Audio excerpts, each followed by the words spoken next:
having a great selection of apps such as brisket nachos, beer-battered onion rings, and fried pickles. So if you're looking for great food and a terrific time, come on out to Iron Horse Bar and Grill off 151st and Knoll in Leawood. Isn't this a sports show? I hope those people that listen to the entire show get the full experience. Super serious Tyreek Hill stuff. First hour and a half. Yep. Last 10 minutes, Josh had his underwear on backwards. Almost entirely. I was in Las Vegas for like 20 minutes, and I did get naked in the Las Vegas airport. You are listening to Almost Entirely Sports with Joshua Brisco. Not completely naked. I was sort of Winnie the Poohing. Take the show with you by listening on the Sports Radio 810 mobile app at 810WHB.com or by searching for Almost Entirely Sports wherever you get your podcasts. Hi, this is Joshua Brisco here for Joshua Brisco's Twitter account at JB Brisco. You can follow Joshua Brisco on Twitter at JB Brisco. This has been a commercial. Welcome back to Almost Entirely Sports. MVP-ness! Ha ha ha! This is Almost Entirely Sports on Sports Radio 810 WHB. Ladies and gentlemen, the weekend. Just a few hours away from it. Hope you're happy to enjoy the Pro Bowl. Yeah. You can listen to it here on Sports Radio 10 WHB, by the way. You should never watch the Pro Bowl. It's garbage to watch. Great to listen to. Believe it or not, I might just be a tiny bit romantic about the Pro Bowl and some of the festivities where, Micah Parsons outruns Tyreek Hill, and we can all make that a headline for a while. It was great back in the day when players didn't realize the amount of money they were risking by trying hard. People get mad now and like, oh, they're not even trying. Well, have you seen? These are the best players, right? And largely, with the exception of like rookies. Have you seen what they're? They shouldn't even be out there. Right. This isn't basketball or baseball. Like, yeah, baseball you can play it hard because not that you won't get hurt, but you're not getting hit every play. Same with basketball. Right. Sure, you can land weird. You can sprain your ankle. You could blow out your knee just dunking the ball. Paul George basically destroyed his leg trying to dunk a basketball in a practice. But you're not getting hit on every single play. Violent collisions every rep. Every rep. It is, though, I will say, I understand it. I am still not used to just watching on running plays, just defensive linemen hug a running back. Passing plays are kind of still a relatively normal, right? Because it's not like, right, Aaron Donald's not going to F anybody up, but still. But it is still very weird on running plays just to watch Aaron Donald, just hug. Derrick Henry's not going to be in there. Who's a good running back besides Derrick Henry? Nick Chubb. Sure, Nick Chubb. Got an AFC one there and everything. That could happen. Yeah. I don't know if Nick Chubb's in the Pro Bowl. I haven't paid terribly close attention. But I am looking forward to everybody complaining about it on Twitter. But right now, like on NFL Network, I don't know if this is the first play of it or if this is a replay or whatever, but there's a skills competition currently going on, a precision passing competition, actually. I do enjoy that. Let me give you some guesses as to the two people who previously was partaking and the guy that just wrapped up right now. Alex Smith. Nope. Matt Castle. No, really swing for it. Really, I'll tell you the two guys that I just watched do the precision passing competition. Joe Brady. Nope. Really try to get this. Okay. Legitimately trying. Really think about it. See, Mac Jones is currently warming up. Mac Jones makes, I mean, Patrick Mahomes is there, but I'm guessing he probably didn't partake. He certainly was not one of those two. Yeah. No. Derek Carr? He was not one of those two. And this is the entire NFL, right? Not just AFC or NFC, just in general. There's one AFC guy, one NFC guy. Beautiful. Give you that. Kirk Cousins? I saw him on the field. He would do that. He was not one of the two, though. Jimmy G. Garoppolomania, some like to call him. So I don't make you flounder anymore. Jimmy Cool, as the kids call him. You said Derek Carr and Kirk Cousins. Yeah. Two guys on those two teams. Wait, what?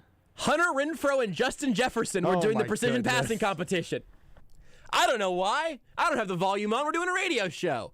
Mac Jones is doing it now and has been better than those two receivers, which makes sense.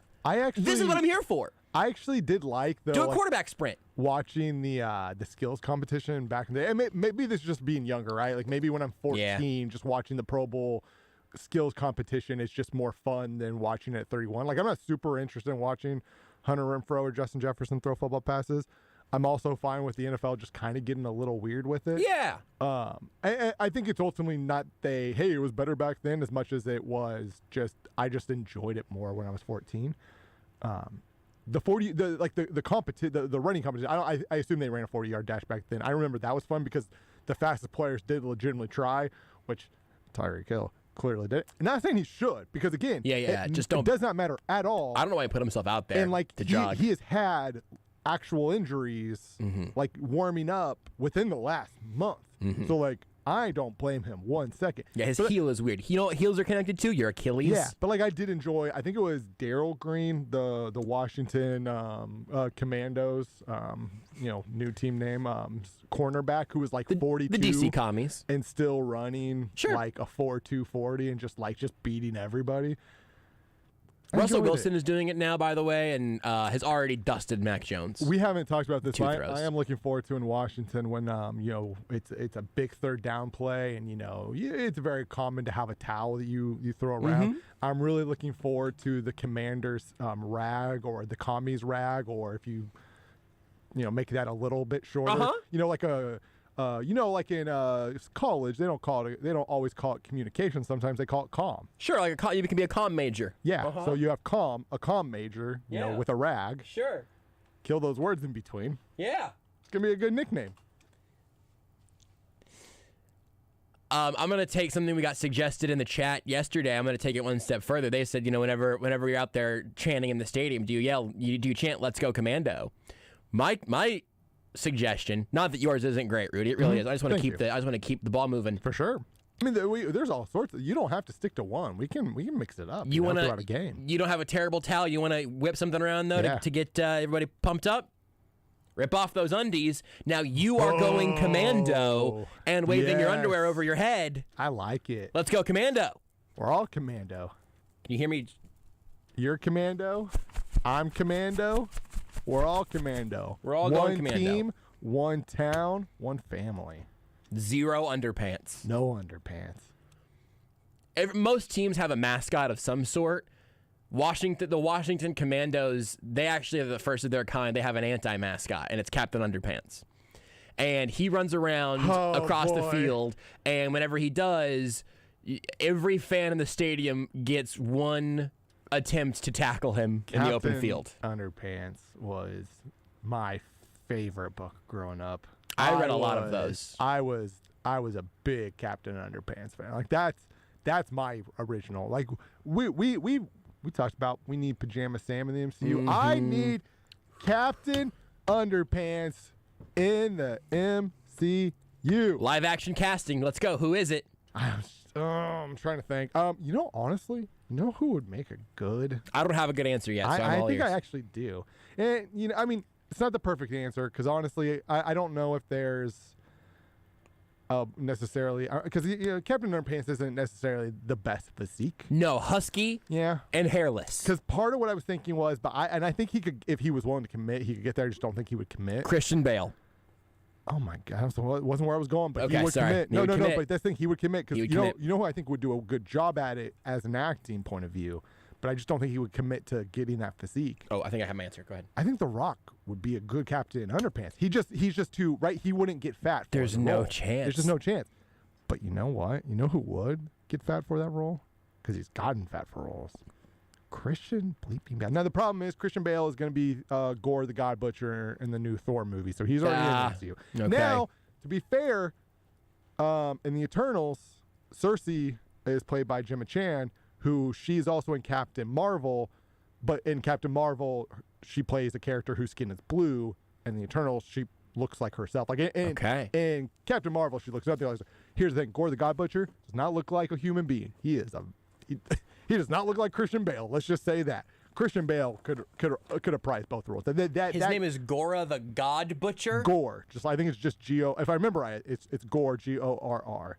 And he goes around killing gods. His profession is Butcher of Gods. Yeah. And he's good at it. You gotta be to have you be named after it. Yeah. He kills a lot of gods in the MCU. I couldn't go by Josh the push-up doer. That's gotta really be an identifying part of your personality. His big thing is his family dies, and he's like, "Why would you forsake me, gods? You know what? Actually, bleep you, gods. I'm coming for you. His Anybody response, who thinks they're a god, whether they actually are a god or they think they're a god. Wow. Or just have the powers of a god, right? Like Thor, I don't think is a god necessarily. I mean, he's a god of lightning, but like he doesn't really like come off as a god. He doesn't necessarily think of himself as a god. At least at this point in the MCU, he's just got done being fat, right? Yeah. He's party Thor, right? Right. But If you have the Butcher's ego. like, no, you're the god of lightning. I don't care if you think you're a god. Okay. But like, Loki, R.I.P. He is a god of mischief. All the Thor characters are bad. Well, They are so the let gods me- of something. But in theory, let's say if the Loki wasn't the god of mischief, let's just say he was just a dude who thought he was a god or believed he should be a god. Gore, the god butcher, would be like, also, you're on my list. Got it. He would consider you. Yeah. It's easier to be considered a god than not a god. For sure. If you're on the line. You either have to be a god, think you're a god, or have god-like powers. Basically, you check mark just one of those three. Coming for you. This explains. I mentioned yesterday, on the eve of Groundhog Day, Renee and I watched Groundhog Day. Obviously, she had not seen it. I hadn't seen it in a while, but I had seen it. It's a very good movie. Is it very problematic at points? Yeah, sure, of course it is. It was a lot made. of movies It from was back then. It was made in the 90s. I don't know what to tell you. It happens. So, but we were watching that, and I was really confused by one scene that I didn't remember going this way when I watched it the first time, but it makes a lot more sense now because there is a scene. Spoiler alert for the film Groundhog Day. It came out in 1993, I think. Might be too soon. If you're listening on the podcast, this is your 5 seconds. Like you get skip forward. 5 second buffer. Just skip forward 30 seconds. If you hear anything revolving around, just hit it again. So Phil played. 5, Oh, sorry. Go ahead. 4, 3, 2. Drop my pen. 1. You're good, Josh. Okay, so Phil, played by Bill Murray, is talking to Andy McDowell's character at a diner, and this is several loops in. This is pretty deep into the movie, and he is trying to explain his plight to Andy McDowell's character, whose name I don't remember, but I know that her name is Andy McDowell. So he's talking to her at this diner, and again, she only remembers what's happening each day. It's just a one loop, but Phil is existing outside of space time. Bill Murray is a spacewalker. And so they're at the diner, and Bill Murray is explaining to Andy McDowell that he has been living the same day over and over and over again, that he is immortal, and then he says the phrase, "I am a god." It's a very funny moment. "I'm a god." And then Andy McDowell responds, "Shh, don't say that. Gore the God Butcher could be right around the corner." Mm-hmm. And he goes, "Oh, you're right." And then they never say the word G-O-D ever again. If you say that, you're on Gore's list. Right. And that's what Andy McDowell's character says. She says, if you say that, he goes, wait, why can't I say I'm a god? I'm a god. And she goes, quiet, Phil. It's both the Office meme and the Patrick Mahomes meme. It's Ryan writing his book. You basically just put Gore's face on that, and it's just him writing his book, just like, Andy McDowell, Thor. And then Loki, but then he crosses that off because, spoiler alert, 5, 4, 3, 2, 1. Yeah. Thanos doesn't He snapped him in a way. But he snaps his neck away. Uh-huh. With his fist, because he's a big boy. So then at the end of the movie, of course, again, spoilers for Groundhog Day, then Gore the God Butcher comes and kills both Phil, played by Bill Murray, and also Puxatawny Phil the Groundhog in a grisly fashion. Because you know who is basically a god? Puxatawny Phil. He controls the weather. He's basically Thor. And he's also smug about it, too. Thor grows up and is like, hey, I know I have the powers of a god, but, I want to be like a normal person. Right. Puxatawny Phil is just like, nah, man. All you peasants are below me. Yeah. Bow. You know what I'll do once a year? I'll come out and I'll let you see my shadow to tell you it's going to stay cold. I will determine how you live your life for 6 more weeks. We'll give that groundhog a lot of power, man. What's the origin of Puck? Like, how did this happen? Well, I've never thought to look this up. I've just fully accepted for 31 years of my life that groundhog determines the weather, and I'm just cool, and I'm just okay with that. I'm not gonna question it. I'm not gonna. In school, at some point, I know I questioned my teacher when they said 1 + 1 is 2. I was like, why? Explain to me why. And then they were like, okay, see, here's one, put them together. That's it. I'm like, got it, makes sense. But I've never questioned Puxatawny Phil. Teach, why does a groundhog control the weather? Shut up, Rudy. And we thought we weren't going to have anything to open the show with tonight, Rudy. Come on. So, Wikipedia here. Punxsutawney Phil cannon. This is a cannon that you shoot groundhogs out of. The PCU? Yeah. PPCU. The PPCU, yeah. This is from Wikipedia. It's got to be true. The practices and lore of Punxsutawney Phil's predictions are predicated on a lighthearted suspension of disbelief by those involved. Speak for yourself. According to the lore, there is only one Phil, and only one Phil. I'm sorry, I gotta finish the sentence, but I got caught up. Go for it. In the air.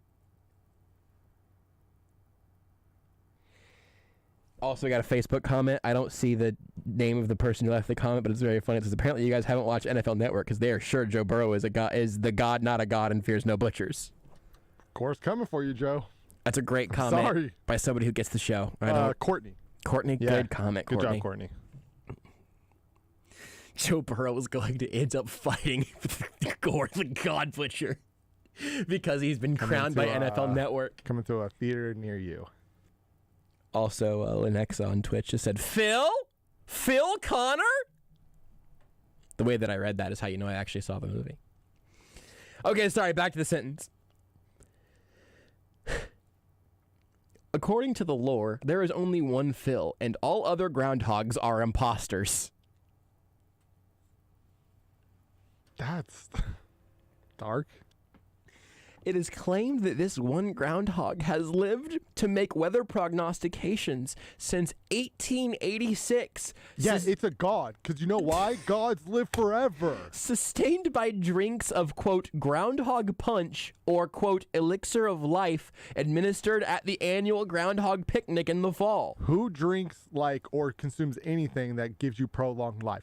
Gods do. The lifespan of a groundhog in the wild is roughly 6 years.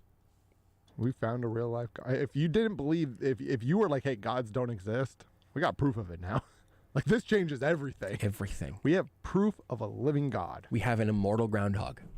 If that's not a god, I don't know what is. According to the Groundhog Club, Phil, after the prediction, speaks to the club president in the language of groundhogese, which supposedly only the current president can understand.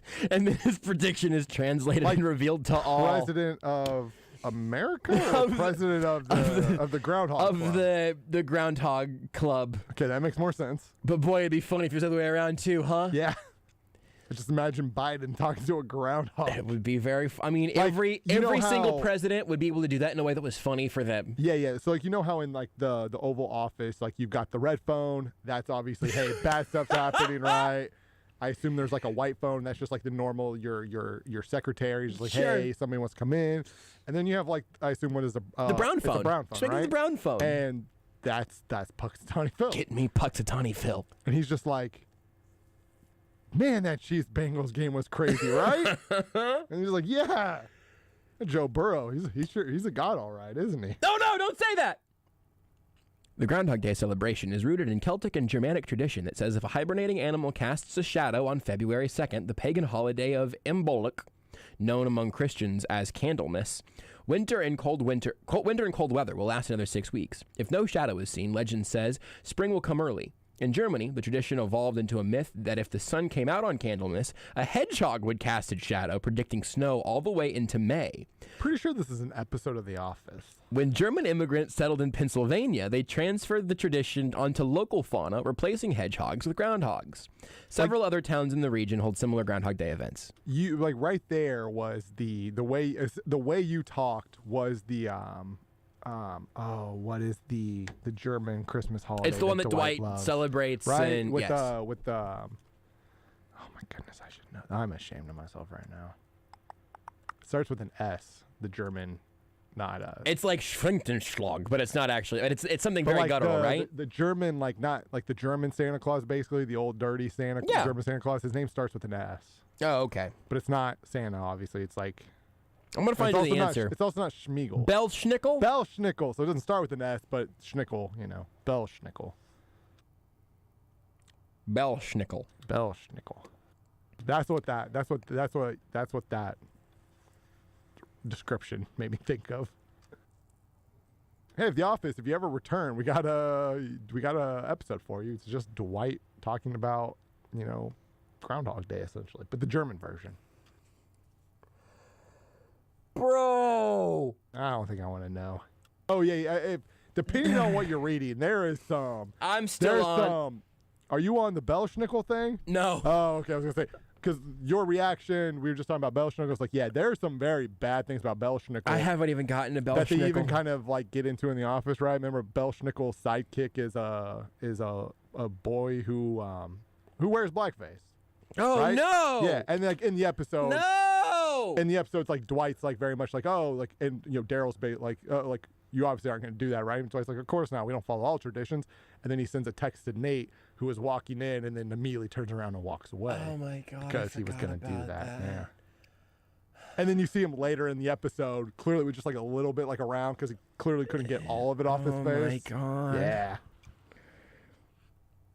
I know people say all the time that though. like you could not remake The Office right now, and it's not that old, but that's probably true. Mm-hmm. No, this is what really caught me. So there's a Wikipedia has a section called Past Predictions, which includes every prediction that Puxatawny Phil has made, and the vast majority are long winter. 105 of the predictions are long winters. 20 of them predicted an early spring. In 1943, Puxatawny Phil did not appear, and then 9 years in the late 1800s, there was no record of the prediction. But in 1942, I smell a conspiracy. well, just think about the world in 1942. 1942 is what I'm about to read you. 93, there was no appearance made by Puxatawny Phil. Conspiracy. Just kind of think about that time in world history. Yeah, I got conspiracies. Perhaps World War history. Well, those didn't actually happen. Those are also conspiracy. In 1942, the official record from Puxatawny Phil is, quote, "War clouds have blacked out parts of the shadow." Conspiracy. That was what caught me there. I think what really probably happened is that, the only Puxatawny Phil, of course, because there's only ever been one. Right. He decided, you know what? I'm done being a god. And so he refused to drink. So he started getting sick. And then faced with mortality was like, no, I don't want to die. Let me be a god again.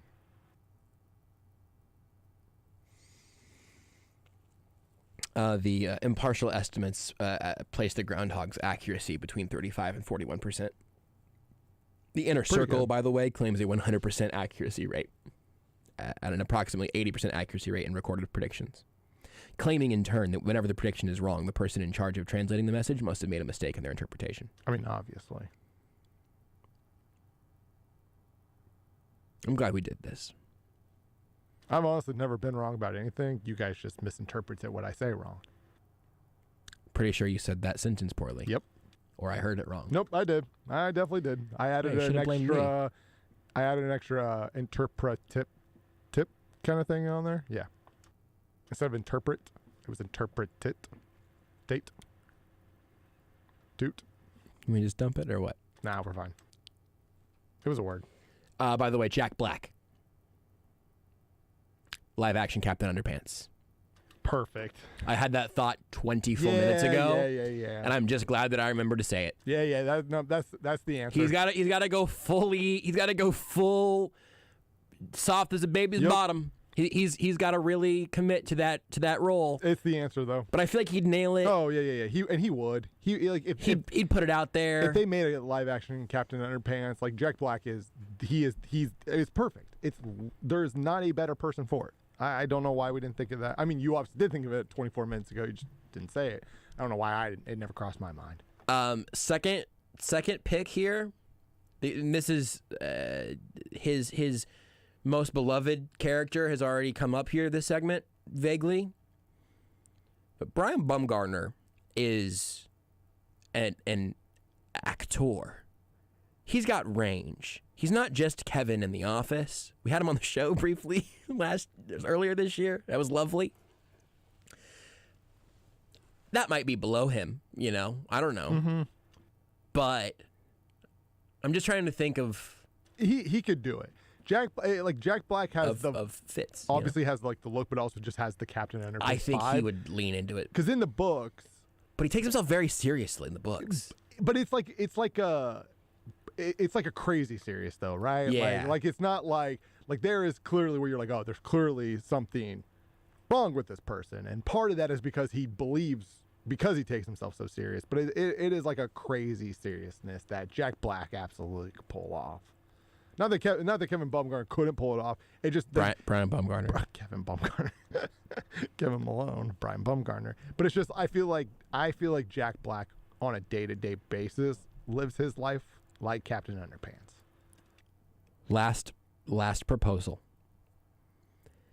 You envision Captain Underpants, you're thinking of the cover of the book, right? The fun font and the drawings and everything. Rethink this for me, okay? Work with me here. Is Kevin Baumgartner on your Super Bowl list? His name is Brian. Oh my goodness. Brian Baumgartner. I did not see him on any of the lists, but I've only seen a couple lists. Running into him out there does feel like a possibility. Definitely. If by some chance we gotta ask. If you see him, gotta ask. Even if you can get an interview with him, just one question, just hey, Brian. You almost called him Kevin. Come on. No, I almost. We can get him on Cameo. We can do this. I almost called him Brian, and then I almost stopped myself because I was like, no, that's wrong. It's Kevin. And I was like, nope, it's Brian. You were right the first time. Brian, would you be Captain Underpants? And then you need to buy a book though, because that way, if he's like, what, you just hand him the book. Hey, just read it. Read the script. Let me know. Next thing you know, you're directing the live-action Captain Underpants. With Brian Baumgartner. Okay, here's my last pitch, though. Okay, don't think about the cartoony book. Think about we bring in Zack Snyder. Okay, less Snyderverse. MCU, more Snyderverse. Yeah, we bring in Zack Snyder, cast Captain Underpants as Jason Statham. Ooh. He's just a captain, kick your ass in those underpants. I think I've actually got another pretty good idea. Let's go. It might be the best because like he's done. I'm pretty sure he's done like some acting, and I say acting with air quotes because it's like athlete who was like himself type of situation. And here's the thing, you know who's great at like who taking themselves very seriously when they're being idiots? A lot of times it's former athletes, right? A lot of times former football players. You would have to shave the head. Also the mustache. We've met him before. I don't think I've met Gardner Minshew, so I'm not sure where you're going. No, we've met him before. We met him in Atlanta. I had a hard time saying his last name. Mark Schlereth? I think could nail this role. By just taking himself super seriously the whole time and being the butt of the joke? I think he could nail this role. Also, it should have been John Cena this whole time. Yeah. He might actually do it. He would be good. I feel like John Cena might He actually might be too buff, but he might actually commit to like gaining the weight a little bit. We can just have a shredded Captain Underpants. I'm honestly fine with a shredded Captain Underpants. Yeah, you do some CG effects, right? Yeah, we can make him big. The Rock was a big boy in one of those movies with Kevin Hart, where he was made fun of as a fat kid because he had a fat suit on, and then he became The Rock, a buff boy. I'm gonna go ahead. We got that technology. I'm gonna go ahead and close my tabs for Puxatawny Phil Cannon, Captain Underpants, and Bell Schnickel. I'm gonna go ahead and close all three of those tabs. We'll take a break. You don't think you're gonna need those anymore today? I really don't. I'm gonna go ahead and close those down. You sure? I'm gonna close those down. I'm gonna reopen my tab about the Chiefs coaching move that happened today. I'm not gonna regret it, and we'll talk about the Chiefs thing whenever we come back. Want more Almost Entirely Sports? Watch the show live on the Sports Radio 810 Facebook page.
This is Almost Entirely Sports with Joshua Brisco. And if you'd like to read this story, you can go to goal.com/en-us/news/penis-biting-player-band-for--5-years-over-act of. On Sports Radio 810 WHB.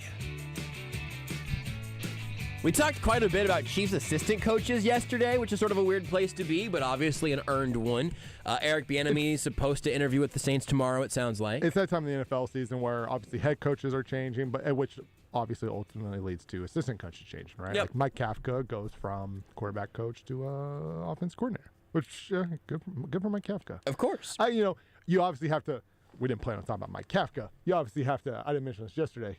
You have to take that job, right? Because you just don't you don't know when you're going to get the offensive coordinator job. I might be speaking out of line. I'm pretty confident he would prefer the Chiefs offensive coordinator position to the Giants offensive coordinator position. I think he would prefer to coach Patrick Mahomes over Daniel Jones. I don't want to put words in Mike Kafka's mouth. Feel confident about that. But you don't know when that's going to happen. You don't know when you're going to offer a job. You have to take it. I hope he does well. I think he's a smart guy. So best of luck, Calf. By the way, Mikey. The reason that Tyreek Hill was wearing a David Tyree jersey in the skills challenge is because he put on his helmet and then tried to catch it against his helmet. He just caught it over his head and then put it behind his helmet. It was a fine catch. But that was why he was wearing a David Tyree jersey. They were basically doing the dunk competition for catches, I assume. Yeah, they like the best catch. They gave him a 96 overall out of 100 for that. I feel like the replay would show that, I don't know how not quite there, but David Tyree, I believe, is a judge. Yeah, I don't know. Oh, okay, that makes sense. I don't know how you. It's hard to do essentially the dunk competition version of catching a football. That's hard. Yeah, and I'm afraid that someone's going to break their neck. Honestly, it seems like a lot. Just also coming up with ideas for catches, because do you right arm around your back, left arm around your back. There's a mini trampoline. Between the legs. I mean, there's only so many things you can do. Kirk Cousins is throwing passes to Justin Jefferson. That pass hitting him on the hip might be a skill challenge. I was going to say just catching a football from Kirk Cousins is like a great skill. Well, actually, and to be fair, I mean, Kirk Cousins, we've seen throw a lot of completions. What really is a real skill is catching a pass from Kirk Cousins in the month of February. I mean, also, just if you're Justin Jefferson, just getting Kirk to throw you the ball is a hell of a feat. I was going to be mad at you for trampling on what I thought was a pretty good joke, but yours was also pretty good, and right? I can't really be mad. Yeah, it was a good back-to-back. That is the risk that both of us take whenever we're like, no, you know what? I'm going to go actually now. I'm going to go next. It's got to be good. It can't be worse. You cannot do a worse joke than the one before you. I agree with one next on Twitch. It's Eric Bieniemy's fault. It's all his fault that he's not getting jobs. I probably shouldn't have brought it up. I'm going to make you mad. I don't want to make you mad. I feel like I missed something, or your mic ended partway through your sentence. It's all Eric Bieniemy's fault. The comment. And I said I shouldn't have brought it up. I don't want to make you mad. It's a drag on the team, more ways than one. I mean, yeah, it's not his fault, but if he would have gotten hired by now, Kafka would be the OC, but Bieniemy wanted to be hired. Stephon Diggs also jumps off a car through a table to catch a pass here, which is very Buffalo of him. That's pretty cool, actually. And again, I am slightly worried about his spinal cord. But this happened yesterday or earlier, so if something bad would have happened, we would have known. I think we just heard the car alarm of the car he jumped off of. I did hear car alarm outside. Is he here?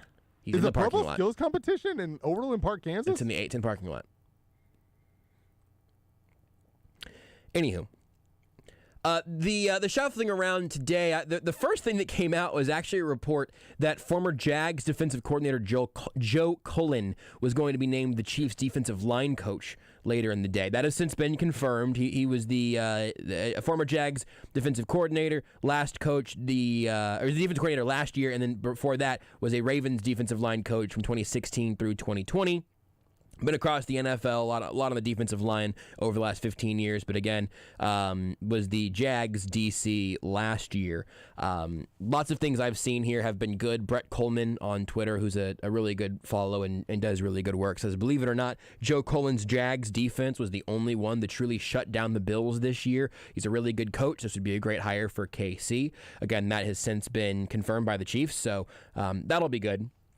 It's never bad having guys who have coordinator experience because it's just they know what Spags is just his day-to-day life is like. They can help, just, you know what I mean? Like they understand, right? The Chiefs defensive coaching staff right now, it seems to be largely made up of people with coordinating experience on some level or aspirations to get to that point, which is kind of an interesting way of going about it. I think you don't have a lot of older dudes who have just been.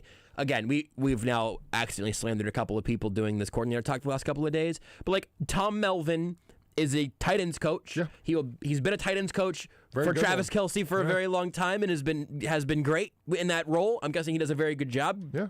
It's hard. I mean, he's just going to keep being a tight ends coach, probably. It's hard to argue to see the growth of Travis Kelce. And don't get me wrong, like Travis Kelce is insanely talented. He probably is a Hall of Famer if I'm coaching him.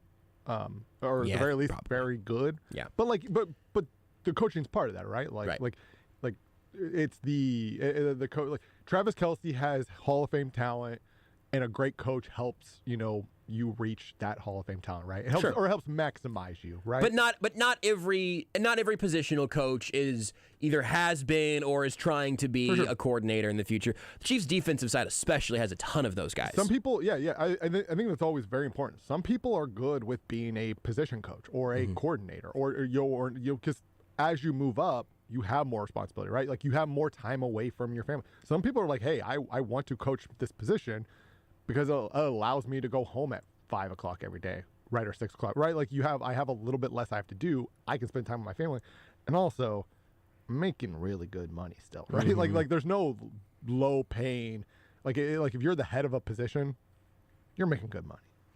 But the question then that and people the question that people were asking whenever that report first trickled out today that Joe Coleman was going to be the defensive line coach, there's obviously immediate questions about Brendan Daly, because he is one of those guys who clearly has coordinator aspirations and probably got leapfrogged in New England because he was a member Bill of Belichick's son.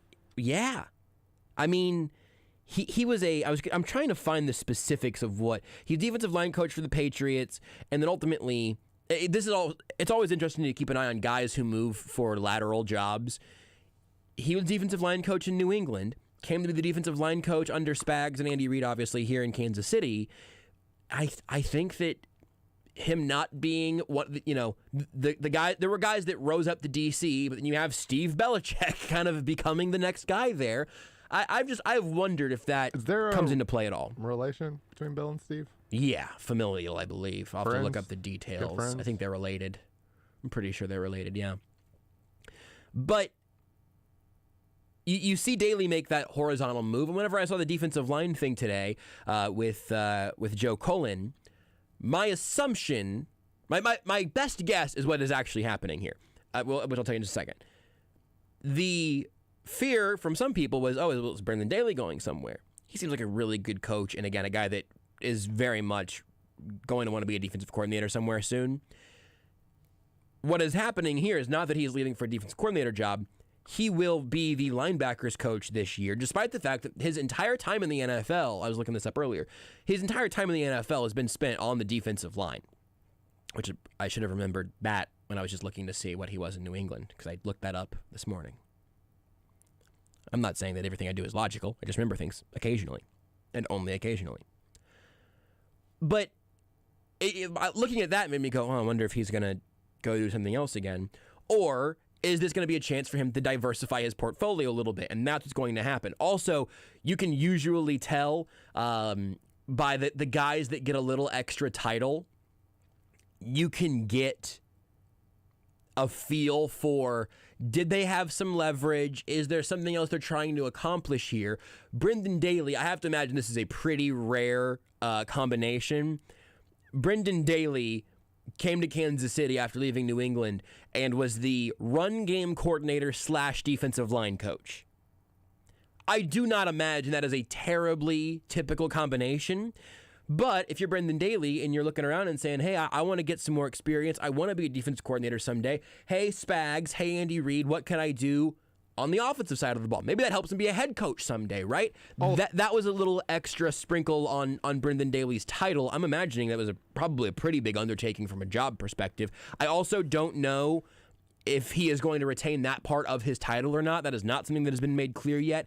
The website for the Chiefs has been updated to say Brendan Daly linebackers. The tweet from Matt McMullen earlier today said Brendan Daly, Chiefs defensive line coach, he's the last 3 seasons, will take over as linebackers coach in 2022.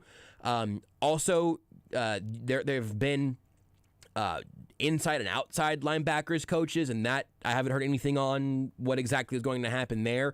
So something to keep an eye on. Obviously, Matt House also leaving to go be defensive coordinator at LSU, open up the linebackers job. So could be a little more shuffling there for Brendan Daly, but he is staying in Kansas City. It also, when you get those extra titles, allows you to move essentially laterally, right? Because you cannot move laterally within the NFL.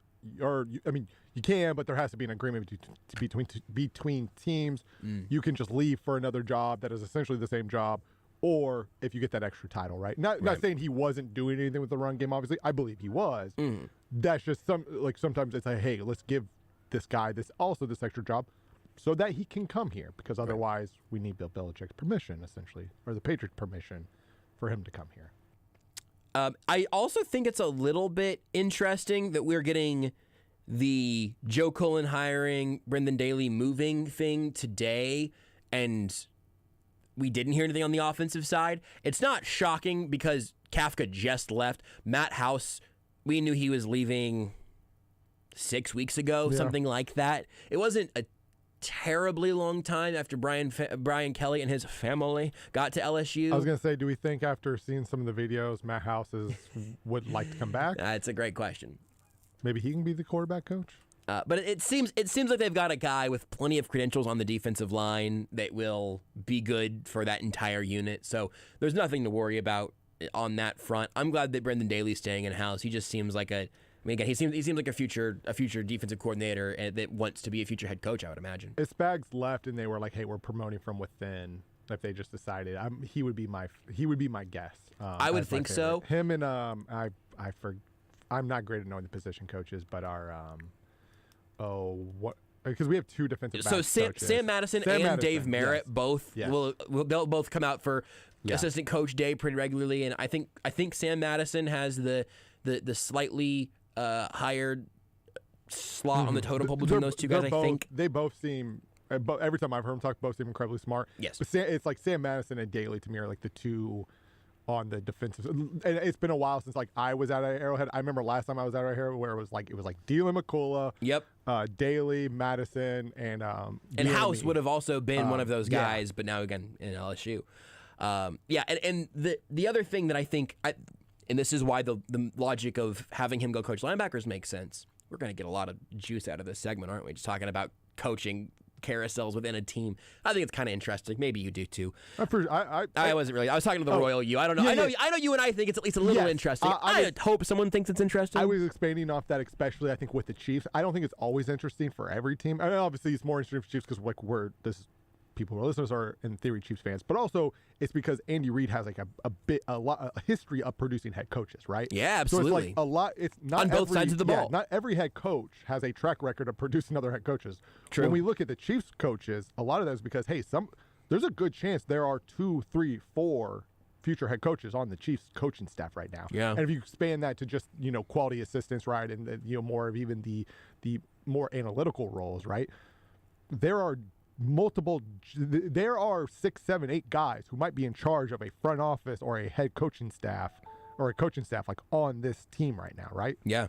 And so it is interesting in that sense. I would think anybody, even if you're not necessarily a Chiefs fan, would be relatively interested in that. And this is the and I'm probably wrong and a dummy. Yeah, that we know for a fact, but the one thing we're talking about, if Spags were to leave and they wanted to promote from within or whatever, would it be Brendan Daly? I would be more convinced that it would be today than I was yesterday, because clearly they don't just see him as a defensive line coach. And that's also why, as we're talking about Eric Bieniemy and Mike Kafka, and then we're talking about behind them, Joe Blameyer or whoever.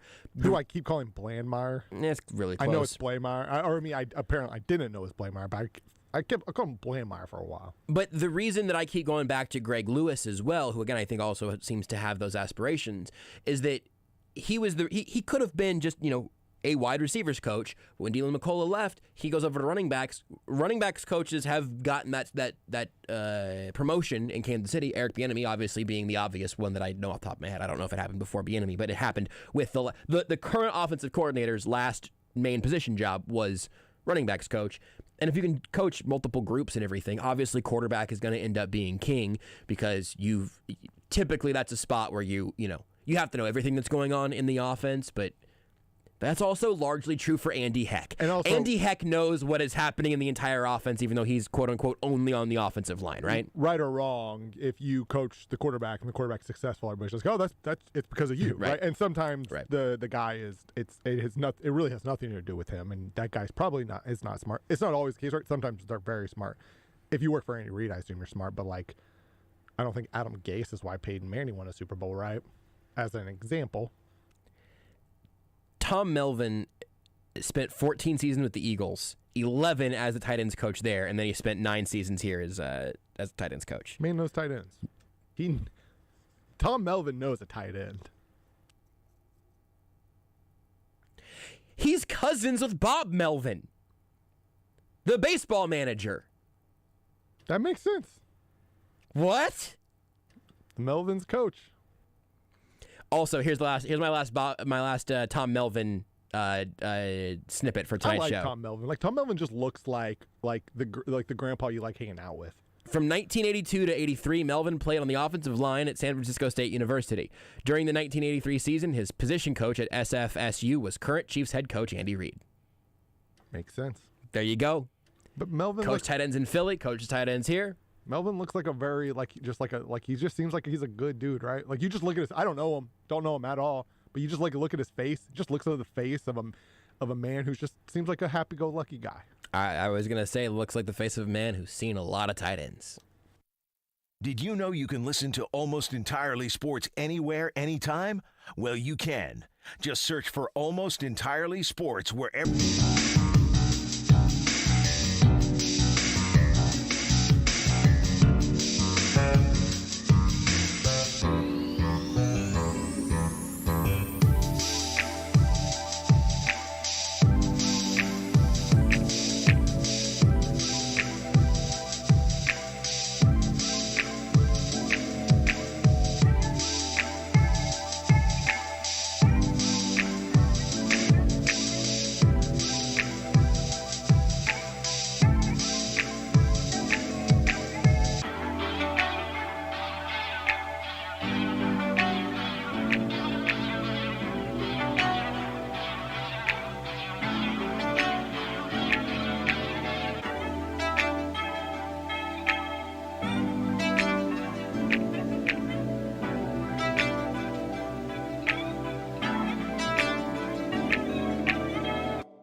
This is Almost Entirely Sports with Joshua Brisco. You know, I went to BYU, so every down's a throwing down. I mean, that's how that goes. On Sports Radio 810 WHB. There's another piece of Chiefs news earlier today. They also signed a wide receiver from the formerly of the Buccaneers. It wasn't Antonio Brown. When I saw Chiefs sign former Bucs receiver, I was like, oh no. Yeah. It's like, Chiefs, didn't you just learn your lesson? I mean, I almost said, Antonio Brown hasn't necessarily committed a crime, but actually, he definitely has. Definitely allegedly has. And his definitely hates paying people. That's a fact. Also, the amount of people have accused him, like just said he does not pay. Yeah. They did sign former Buccaneers wide receiver Justin Watson, according to Field Yates. So, this actually, hold on. Field Yates said it was a workout or a visit. No, he did end up signing. There you go. Yeah. And their season's over, so a lot of those are continuing further. Here's the other interesting one. Rappaport mentioned this. I saw it first here from him. Former Mizzou and former first-round pick Shane Ray was among a group that the Chiefs looked at today. It's a little interesting. He wasn't bad in Denver. They didn't pick up his fifth-year option because he ended up having a lot of issues with his wrist. Last year, he played in Toronto for the Toronto Argonauts in the CFL. He had a brief stint with the Ravens and then got cut and roster cut downs a year ago. But not officially signed or anything. Just something to keep an eye on there. And if you want to talk about pass rushers with first-round talent, and there are a lot of worse ideas the Chiefs could have had at any point, and I'd be interested to see if Shane Ray could stick. And man, we really are in the offseason, aren't we? Sterling Holmes next. You are listening to Almost Entirely Sports with Joshua Brisco on Sports Radio 810 W.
Only at Menards. You are listening to Almost Entirely Sports with Joshua Brisco. People are getting down at the Bees. Sign me up. I'll go to the Bees at dark with you. On Sports Radio 810 WHB. We're not at the Bees, but it is dark with Sterling Holmes of The Homestretch. Once again, after a time away, and I'm not going to erase history. What is this? A wonderful run of Darren and Sterling over on ESPN Kansas City. Never heard of him. Was blessed to come be a part of that show on an occasional basis. But I must say, even if it's just for the sake of seeing my beautiful, beautiful logo back on these airwaves, Sterling Holmes and The Homestretch is back over on ESPN Kansas City, 3 to 4 every weekday. Sterling, my friend, congratulations on getting a relevant Twitter handle once again. Thank you. I was just getting ready to give that Twitter handle away. It's back, baby. Did you know what you're going to change it to if you would have made that call? Maybe Mobile Holmes. That's still pretty good. It's at the home. Nope, hold on. The show is called The Homestretch. His Twitter is at HomestretchKC. You can follow him there. He's really, I'm not going to say his Twitter's game is great yet, but he wants to be great. The Paris of the Plains tweet was legendary. Was that a really long time ago, or was that recent and I missed it? That was like 2 weeks ago. We probably talked about this. My memory's not very good. Look at my media in a picture of me. To be fair, he runs half of his tweets past you, so... Yeah, literally. I'm pretty sure I texted you this for approval. You're my social media manager. 50% of his social media account you might legally own, Josh. The Steve Harvey tweet was great. I did help make sure you were proofreading the Homestretch announcement tweet. It did pain me that you put out an uncropped version of like a screenshot of the logo and had these black bars above and below it. I'm 74 years old. I know. Okay. I know. G Postu. I'm trying to get you there. Oh yeah, no, the Paris of the Plains tweet was great. Yes, it was him in a beret and a great mustache. Shirt was a little tight, but I think it worked for the bit. And that one put up numbers, man. 554 likes. You kidding me? Or the one when I said the Chiefs are now the villains. That was phenomenal. I like the Paris of the Plains tweet, personally. I think that might be my favorite one was my Derek Carr one. Derek Carr one was pretty good. No one liked it. Like 10 people liked it. No one thinks I'm funny except for me, and that's what's important. I've told you this. That's just going to happen sometimes. Like sometimes you're going to legitimately have a very funny tweet that just for whatever reason, people didn't see it or they saw it, they just didn't like for whatever the reason. And that's going to happen. Also, sometimes you're going to have a bad tweet. And it's going to blow up. It's like what's going to happen. I'll be like, the Chiefs are good at football, and I'll get like 3,000 likes. Then I have a creative one of Derek Carr, the video of Semi-Pro, when they put on the eyeliner, and I said, live look at Derek Carr in the Raiders locker room in the postseason game against the Bengals. Or you're going to have like a joke tweet that everybody thinks is real when you suggest trading Tyreek Hill for Todd Gurley, and then Chiefs Nation attacks you on Twitter, calling you an idiot. Yeah, but that's not a joke. You actually want that to happen. Still to this day. You still want Todd Gurley. Yeah. Here is my Twitter story from this week. I don't know if you guys have been following this one, but it was Todd Lebo's birthday on February 1st. It was. Shouts to Lebo. Happy birthday, Lebo. Happy Just birthday, turned Lebo. 22. He's looking good. Looking great. I love Todd Lebo. This is a wonderful man. I'm glad to have him in my life. Glad to have working here. And I thought, how can I best honor Todd Lebo with a joke tweet? And so what I tweeted out was, happy birthday to one of the greatest people to make their living behind a microphone. As good of a person as he is a performer and just an absolute light in this world. Great hair, too. Happy birthday, Harry Styles. It was also Harry Styles' birthday on February 1st. I responded to that with, oh, dang, it's at Lebonix's birthday, too, HBD Lebo. That tweet has 17 likes of people being like, oh, that's funny, happy birthday, Lebo. Yeah. The initial tweet, if you haven't looked, I'll let you play the guessing game. Yeah, no. I had to explain what happened here. Mm-hmm. I assume the stands of Harry Styles caught wind and thought that you were a big Harry Styles fan. That exactly. To the tune. Oh boy, because here's the thing: there are two Twitter factions you don't want to go after. It's the Harry Styles stands and the Swifties. And it's the K-pop. Oh, I was gonna say K-pop. I don't get K-pop. I don't speak Korean, so how do I don't understand. There's 3 of them. There's 3 of them. It's the Swifties, it's the Stylies, and it's the K-popies. Stay away from them. Dude, here's I don't know what any happened. of these things. I know "Stan," the song by Eminem. You know who Harry Styles is, though. Oh, I know who he is. Great hair. Great hair. Yeah. I tweeted that out. Where you got his last name from, actually? That tweet has 450 retweets. Oh my goodness! And 4,431 likes as of this moment. Holy! And those are all tweets from just. I was gonna read you the display names, but here's the thing: most of the display names are so convoluted as references to Harry Styles songs that it wouldn't even make sense for me to mention the number of. I think you knew what you were doing. I think you knew what was going to happen. Here's just the bio of someone who's retweeted it recently. I'm in love with the most handsome, the talented, the narcissistic human being, Mr. Sterling Harry Holmes. Styles. I thought you were talking about yourself for a second, Josh. And then Sterling jumped in. We were all on the same page. It is just if you want a little kick listening to this show right now, go just click who retweeted it, and almost all their avatars are of Harry Styles. The bios often include Harry Styles. It started with just straight up Harry Styles fan accounts, dedicated ones retweeting it, and that is now one of my most viral tweets ever. It was a joke about Lebo that included the name Harry Styles. I do a very similar thing. What? You said you wanted a kick? You can either do that or you can get and stand behind a horse. Don't stand behind the horse. That's a bad. Well, you'll idea. get a kick. You'll get a kick. But I got it. That kick's gonna hurt. So did this. Fair. It's hurt my notifications. I do a similar thing on September 17th, where it's not a tweet, but it's just like a group message where I wish a happy birthday to the person who's brought me more joy than I could ever imagine, who's always been there for me, who's helped me reach unthinkable heights. Love you, Patrick Mahomes. And then, about an hour later, I'm like, oh yeah, Mom, happy birthday. Harry Styles is kind of my Patrick Mahomes, and Lebo is kind of my mom. Absolutely. It's very, very analogous there. Yeah. So I did not do it on purpose, but now I do know that this is apparently a route. I'm also verified now, so all of the algorithm looks at my tweets a little bit differently as far as I can tell, and so it'll show up more in suggested tweets for people and stuff.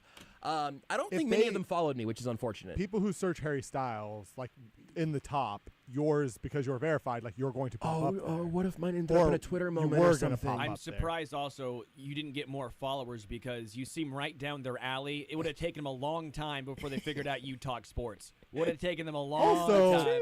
You legitimately appreciate Harry Styles. I do love Harry Styles' music. We have talked about Harry Styles and the things that not even just his music, but just the things he does in general, right? Yes. The creative things he does. Yes. He's a good actor. He's an excellent artist. Fashion icon. He's now part of the biggest movie universe that's ever been created. The what now? Oh yeah, he's going to be in the MCU on some level, right? He is in the MCU. Yes, he's been in an MCU movie. It's something one I haven't seen. What are you saying? MCU? Oh, man, he's 1,000 years old. Sterling is so sneaky old. The Marvel Cinematic Universe. When Sterling was growing up, all of the Marvel movies. Marvel was a comic books where they all fought Hitler instead of. Is that Lee Sterling? Is he Marvel? Was he that guy? Lee Sterling is a gambling expert. Dude. Stanley. There we go. Is a character from The Office. That's pretty good. Thank you. Good. Creed was my favorite character in The Office. If you want to talk about The Office, I'm all in. This MCU That's stuff, actually Michael B. Jordan, who's also in Michael the MCU. Jordan played in the NBA, Rudy. Yeah, Michael B. Jordan's not even the best Michael Jordan ever. How about that? Which movie is Harry Styles in? Spoiler alert. I mean, do you want me to say it? Okay, spoiler It's alert. one that I haven't seen. Spoiler. Clearly, I think. My guess is you probably won't see it. It is on Disney Plus. Spoiler Is he in a alerts. movie or a TV series? Movie. Yes, it is. The movie's just on Disney Plus now. I might watch it, but knowing he's in it at this point, Yeah, I should have known. Here's what I'll say: it's not really a spoiler. It doesn't ruin the movie. It just may ruin the excitement of future. The reveal. So if you already know he's in the MCU, this is not a spoiler at all. Okay, so I don't want to know his role. Just which movie is he in? I will know that. The Eternals. Oh. His superpower. Is perfect. Okay. All right. It's hair. Hair and great loud voice and Sterling's. Your guys are close. Is that Lee Sterling? I said Sterling. Yeah, Lee Sterling. Yeah, Lee Sterling. I mean, you guys aren't you guys are close. You used your own name in getting Stan Lee's name wrong. I really want to tell you. Stan guys. Lee from The Office. Have you lost your mind? Because I help you find it. I really want to tell you, Josh, what his power is. Here's the thing: his power's not revealed in the movie at all. It's just he doesn't have powers. You just He's know a what dude. who his comic book character is. Yeah, that's fine. That's fine. Eternal spoiler alert. Harry Styles spoiler alert. Sterling, you can take off your headphones if you don't want to get this for spoiled. 30 seconds. Basically, his power is that he turns people on. That's basically his thing. Wow, his power is like a horn dog ray, huh? Yep, it's like obviously like with anything, maybe it's a little bit more complicated than that. I'm using air quotes, but basically that's what he does. And I can't Is think that what of a happened more when you watched the movie, Rudy? perfect actor. Look, I was in a theater by myself, man. I had a lot of freedom in there. Okay, Pee Wee Herman. Bart Scott up in here just enjoying the, great. It was a little cold outside. It was a little cold out there, man. Circulation had to get warm though in there. Rolling. It sure was. Those piercing by blue myself. eyes. Yeah. Oh boy. Maybe he is a superhero. Just look at Twitter and look at all of the bios of Stan accounts that have now retweeted me various Harry Styles related things. Who's your favorite solo act to leave a boy band, Sterling? All of history. Oh, Justin Timberlake. I knew you were going to say that. That's a real boomer answer. I mean, what's wrong with that? I listened to you know that song. Was it Pop? Dirty Pop? Dirty Pop. Yeah, that song went so hard. What was that song that went pop, dirty pop, dirty pop? Yeah, that one. Yeah, that song's great. I assume that's what the actual song is called. I don't know for a fact, but but you tell people Dirty Pop, they know. They know. They know. It's like I like Hanson. Hanson was great. It's like Teenage Wasteland or whatever. Yeah. It's not called that, but everyone knows what I'm talking about. It's Bob O'Reilly. Hanson was great, but they didn't really spread their wings after that. I don't Nick know much Lachey about. was a solid reality TV star for a bit. I don't know much about Hanson. I'll be honest. Ooh, you know who was? I know he was a real icon on To Catch a Predator. Oh, see, you tricked me. You know who did very good leaving the boy band, going the solo route? Are they brothers? The Hanson brothers. Mark Wahlberg. That's a good point. That wasn't really a boy band. That was the Funky Bunch. That doesn't count. What's the? Okay, what? I think that counts. What constitutes? It was a bunch of boys, and they were in a band together. Okay, and that was Rush considered a boy band because there was 3 dudes? No, come on. No, but isn't there a Disney band that does have Rush in the name? Big Time Rush. Big Time Rush. I was gonna say 8-man Rush, but that was a play call on 3rd and 27. I was gonna say, and a 3-man rush is what the Bengals did. There it to is. Kansas City, yeah. There it is. That's a better joke, more accurate, and also does get me to one of the things I wanted to ask you about within the confines of the nonsense. I haven't talked to you really. I did the home stretch earlier today. We're gonna, I think, have a pretty consistent home and home on Fridays. A little extra Josh and Stu. I just want to say, Marky Mark and the Funky Bunch ended in like '93. NSYNC started in '95. That's close enough. That was the boy band era. Okay, the Beatles were considered a boy band too. So you're gonna say Paul McCartney? Sure. Why not? I don't know. Was Kiss a boy band? Yes, they did but wear makeup. That was the '70s. We're talking about it's an era. So like if you were boys in a band in the '70s or the '80s. Right, you or were the rock. 60s. Was Usher or depending if you were like was he in one? Was it the 80s? Usher, if he was in one, that's Sterling. This is your area. Michael Jackson. What? The Jackson 5. Yeah, that's a boy band. No, sure. but that's a pop. I mean, it wasn't all boys. The Jackson 5 wasn't there. There were like 2 girls in the Jackson 5, but right? my point is, you can make this but conversation. it's about band the of dudes, and you can say it's a boy band. It's about the They're era. Boys at the time. Michael Jackson was legitimately a boy when he was in that band. Sterling. It's about because I'm legitimately asking a question because this is your area of expertise. 80s rock would be more of the, I guess, the hair metal. Hair metal, right? So if you started a band in the way, 80s, you were hair metal. If you started a band like in the 70s, you might be more hardcore or classic rock, right? It's You're about really the era. pigeonholing these groups, man. But that's what it is. It's just genres, categories. They're all stupid. There were other bands in the 80s outside of hair metal. It wasn't just Night Ranger singing Sister Christian on repeat. It wasn't just Poison. But if you were, by the way, if you Bret started Michaels' a Rock of Love, great show to watch. If you started a band, broke out of a boy band with boys in the 90s, kinda, you were a boy band. That's how that works. No, well. Here's a larger question. Do you have to welcome a label, to, not in the record label sense, but a genre, a defining label? Do you have to welcome that, or can you reject it? And how does that get played out? Well, like Incubus, for example, they're technically labeled in new metal, right? But they're not really new metal. They just have a DJ, and they were a rock band. So they got thrown in there. Like they're not the same as Limp Bizkit with Fred Durst, right? And Korn.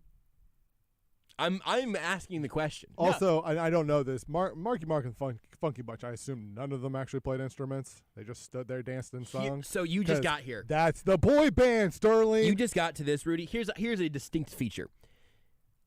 A boy band has choreographed dancing. Yes. Boy bands were the original. Well, I don't know about that. Now, because the boy band was the Hanson original didn't necessarily K-pop. have choreographed dancing, or Rooney. Then I think you have an out to not call them a boy band. But you look at, but they were boys the who were Funky in a Bunch. band. You know the song bop. Yes, da, that's a that's very But also, didn't boy they bandy play song. instruments? Like Yeah, they they're all, very talented. Exactly. They So were if extremely you play talented your own musicians. instruments, that is not a boy band. You 'cause are at like that point, you're maybe alternative or whatever. The case Fall may Out be, Boy right? is a band of boys. Yeah, but they play with boy in the name. But they play their own stuff, right? But The they're song playing Saturday instruments. is That's pop punk, right? Primo. It's a Yeah. primo Best pop punk song. song. Yeah, but they're clearly pop punk. Yeah, because we're not calling part of them a that boy is because they band. play instruments. Right. I do Yeah. think that the instruments play a huge factor. I think if you could even have a boy band where there are some instruments being done by sort of For the sure. front facing, but also, the other thing, boy band, all vocalists. Yes. Everyone can sing. Yes. One Well, Direction, Hanson, everyone can sing. One Direction. Hanson might be the one that's hard to put I just into really like a Hanson. group. I'm a big Yeah. Hanson. I'm getting that supporter. vibe. Yeah. Also, there's nothing wrong with a boy band. I was a big Backstreet Boy. Marvelous I'm 3. a boy band. Maybe 7 people who are listening right now who know who Marvelous 3 is with Butch Walker. You think all 7 people listening right now understands LFO. what we're talking about? LFO might have the greatest boy band song of all time. Summertime Girls is a banger, and it will be a banger. LFO, is that what you're saying? Yeah, LFO. Summertime Girls. That song is a banger until the day I die. And by the way, I those had that on lyrics cassette tape, make Josh. 0 sense. Wow. There's a Larry Bird reference. in Josh, I there. want you to go home tonight, and I want you to listen to Summertime Girls and just live your best life. That song is almost entirely sports because they make a Larry Bird reference. There is a Larry Bird reference. I love Abercrombie and Fitch. Yeah. There is a I'm trying to remember which Glass Animal song it is, but I've listened to the entire Glass they a Animals boy band? catalog a billion times. Gooey. No, I like saying the word gooey. It might have been. Are you? Hold on, I'm gonna put a pin in that. At one point, there is a there is a reference to it's an all-time great basketball player. I can't remember if it's like Kareem or if it's like Brian Scalabrine. Oh no, it's Akeem Sebastian Olajuwon. Telfair. It's he uses the phrase uses the name Akeem Olajuwon in a place that doesn't make any sense contextually. I think it just fit the syllable count and everything. I love a random unexplained sports name just in a song. This is speaking to Rudy now, a little bit of frat rap here, if you will. Oh, okay. Yeah. Hoodie Allen has a line where the payoff is brand new. It's brand new kicks. I ain't talking about no pay less. Something. No interruption. I'm gonna give it to you. No interruption. And I no love that song. interruption. It's no interruption. Only one I haven't seen in concert yet. I saw Jeezy. I saw Sammy. I saw Didn't see G-Eazy Hoodie. open up for Hoodie Allen, which was a wild. time to I be saw. alive. Yeah, college freshman year. Me so and 2012. Josh both saw Jeezy. Yeah, we saw Lil Uzi Vert open up for Jeezy. That was also bonkers. Somebody else was there for that show too. I Yeah, think. there were Was- other people. Was Kodak Black there? That might have been another time I was at the I same think that was a venue. different one because I think those are the only 2 artists that we recognize because there were other 2 like smaller, I think like regional acts opening up, like the opening. I saw acts. Cardi B and somebody and some others there with my brother. Do that one more time. Pretty good. Clearly I have remembered this lyric at least a little bit for a long time now. Talking money, I don't really give an F, man. I got power like a mother effing X-man. The first time he said F, the second time he said the bad word. Married to the game, but I'd rather be the best man. You be on the same bleep all day. S-Pen. Also pretty good. Brand new kicks. Why you shopping at a Payless? Doing on my first take, skipping all the Bayless. Oh, Skip Bayless drop line. I love a Skip Bayless lyric. Oh, you can get Skip Bayless in a song. That's good. My dream, I think, at this point, is to be a throwaway line in a moderately Any successful song of some sort. Yeah. So I love a sports reference in any lyrical context, especially when it doesn't make sense, I think. Here's a question I was going to ask you a second ago, whenever you said gooey. Are you a Wordle boy? I just now did it. I hate when people post it on Twitter because, to be honest with you guys, I don't care. Yeah, it's fine. You can just scroll past it. Who cares? No one really, but it makes me feel scroll good. Past it, yeah, just scroll past it. Okay, if it makes you happy, do it. But see, that's the thing. I think it's weird. I think it's I don't tweet mine. Just scroll past it. I don't tweet mine. But yes, I do Wordle. But okay, I feel like it's something that you would like. It's a little brain teaser to start your day. Yeah. It's not a whole crossword. You don't need 45 minutes. Although one day I did. You don't need 45 minutes and a pencil. You do. Sometimes you might. But you don't. Your whole day doesn't have to be about your Wordle. You can just have your coffee, and I imagine you drinking coffee out of a plain beige mug like you would get at a diner. No, I have a lot of fun. I actually have a lot of fun mugs. That's good. A lot of good ones. That would be my second guess, actually, that you would say the phrase, I have a lot of fun mugs. I also, just to be clear, have a lot of fun mugs. What are your three? Hold on. Do we have any sounds that we could play at all that would indicate the punctuation of Sterling's top 5 favorite mugs? Start thinking, Sterling. I want to go 5 to 1. Top 5. 5 to 1. I want to get your 5 favorite mugs. Like, what do you mean, like? He says, play? he just. Like a big voice that goes 5, 4, 5. No, just like a party horn. It can be the breaking news little sweeper. That little thing is fine. If we have the physical capability of playing If you have that. any Hanson. If you have any Hanson, that would be great. Oh, how long has this segment been going on? Oh, longer than I thought. By a lot. A lot longer than I thought. We probably got to hurry. I wanted to ask you. Okay, I'll take it. Really. You know what? I'll throw it to you right now. No, hold on. I'll give you top 3. I'll be quick. Hold on. Okay. I want to know how you felt about Chiefs Bengals. I do want to know what your actual theory on that was. We almost got there earlier, then we got distracted. Almost entirely sports. Welcome to the offseason, everybody. I also don't know how much time Rudy needs to sift through the system to try to find an appropriate sounder. He just shrugged, which makes me think that this is. I should just do it a cappella. Somehow I found a bunch of breaking news ones, and none of them work, apparently. Good. Oh, none of them just play out of the system because they haven't been played since 1997. That makes sense. Don't worry, I've got the audio. I'm going to do it. Do you have your top 5 or just top 3? Number 5. Top 3. Okay. Sterling Holmes, number 3 favorite fun mug. It's Rush Permanent Waves. So it's the Permanent Waves album, but Rush. Ka-chow! My second favorite boy band. Sterling, what's your number 2? Hey, Sterling, if you just back off. Sorry. Number 2. It's going to be my Doc Ford's mug from Sanibel Island, Florida. Doc Ford's. It's a restaurant down there. Perfect size, fits in your hand. Bazinga. What makes a perfect mug size for you? It's got to at least hold 12 ounces, but it can't be too big to be used also as a soup bowl. That's too big. Yeah. I ain't trying to walk around being the guy who, it was the murder with a mug in the library. It's too big. Yeah. You want to be able to fit all 4 of your fingers in the mug handle. Doesn't have to be necessarily. That's my but also preferred. I don't want it too big that I can be framed for murder. Right. So that makes sense. Number 1. Number one. Got it this Christmas from my mom. It says, "Dear Naps, I'm sorry I was a jerk to you as a kid." It's kind of fun. It's kind of fun. It fits though. Ka-chinga! I hated naps as a kid. And Bada bing. Now I can't nap. But I actually have like a lot of favorite mugs. I'll just send you a picture of mine. I want to. No, Sterling. I want to have a good relationship with naps, but I can't. Just can't. You just hurt each other. Don't text me a picture of these. Tweet out a picture of them later, because here's the thing. Send them after the show tonight. It's tomorrow morning even. Let's make people wait for it, because here's the thing. Ready, Stu? I don't think anyone cares. No. Here's almost entirely sports listeners are different. We're built different around here. Every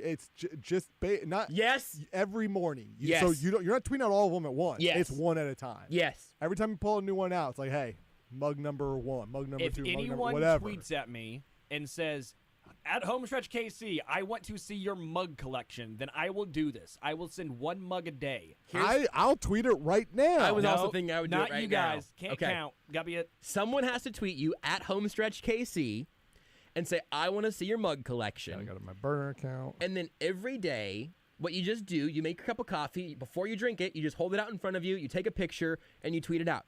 Here's my social media advice.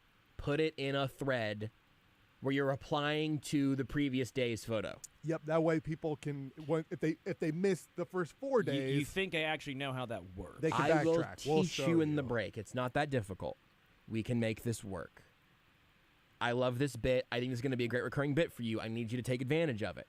Okay. When you're famous, Sterling, just know we do demand 10%. Yeah, for sure. If Sterling's mug is incorporated, and also every piece of your future earnings. 10% of every signing Seems bonus is ours. Including all of the realtor stuff. Yeah. Emotional support, you know? It's like tithing, like you would do at church. 10%. Time you sign a piece of paper and you get money, 10% of that's ours. What about when I lose? And really quick, just to make sure, just so we're on the same page, 10% Rudy, of like -10 is 0, so we're good. 10% is ours, but 90% of that is mine. You get 10% of the 10%. 75%. 75-25. Deal. For me. I'm 75. Yeah. Okay, yeah, great. I know my place. I'm more supportive of Sterling than you are. I'm excited for this bit. Do you drink coffee every day? You an every day? Couple a day. Okay, yeah, but you would. Dude, you saw me walk in with a QT. Yeah. But that's I'm. Is it an at-home coffee mug every day? Usually, pretty much one a day. Do you? Here's a question. Unless I'm on the go. For the coffee drinkers in the audience, whenever you use a coffee mug once, that first time, where does the mug go? What do you do? How often does it go straight into the dishwasher, straight into the sink? Will you hold it around in case you want a second cup that day? I'll tell you my strategy, since you asked, is that I'll make a cup of Josh, coffee. what's your strategy? Thank you, Rudy. You know what? You get 70%. Or you get, nope, hold on, 30%. I get 70-30 now. You got 5 more percent of Sterling's future earnings. Make a cup of coffee. I will drink that cup of coffee, and I'll go and I'll rinse it out. I'm usually just a black coffee drinker. Yeah, I'm black too. Well, no, not, yeah. That was a sentence that I wish you would have framed I only differently. drink black coffee. Right, as well. Yeah. Too. Yeah. You drink black coffee exclusively. You are a person who drinks black coffee. Correct. I feel like I'm failing a test right now. You know when you get a test and it's like explain your answer and you're not doing a very good job, but you're just like, let me see if I can somehow find my way out of this. I gotta get a paragraph written down. and then you realize you wrote the whole thing down and you go, man, this is wrong, but I gotta turn something in. That's his whole segment.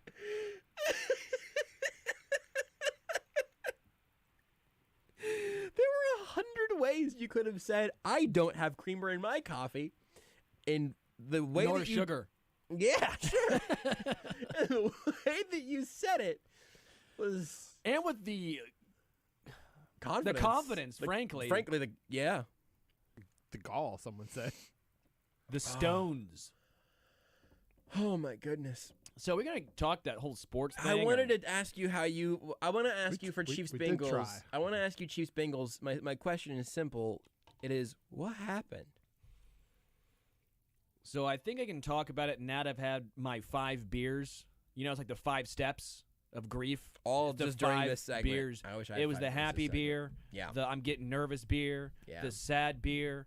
The hopeful beer, because overtime I thought they had a chance. Yeah. And then it was the morning beer. Not with the U, but the next morning I woke up and had my beer. It was so both. It can spell it either way. Yeah. This is on Mahomes. Yeah. And that's pretty much it. And for me, it's easier to swallow when it's on your best player. It wasn't Dan Sorensen getting torched, right? That'd be hard to handle. It wasn't on the refs giving the Bengals 6 opportunities from the 1-yard line. Mm-hmm. It wasn't on the offensive line collapsing. It wasn't on injuries.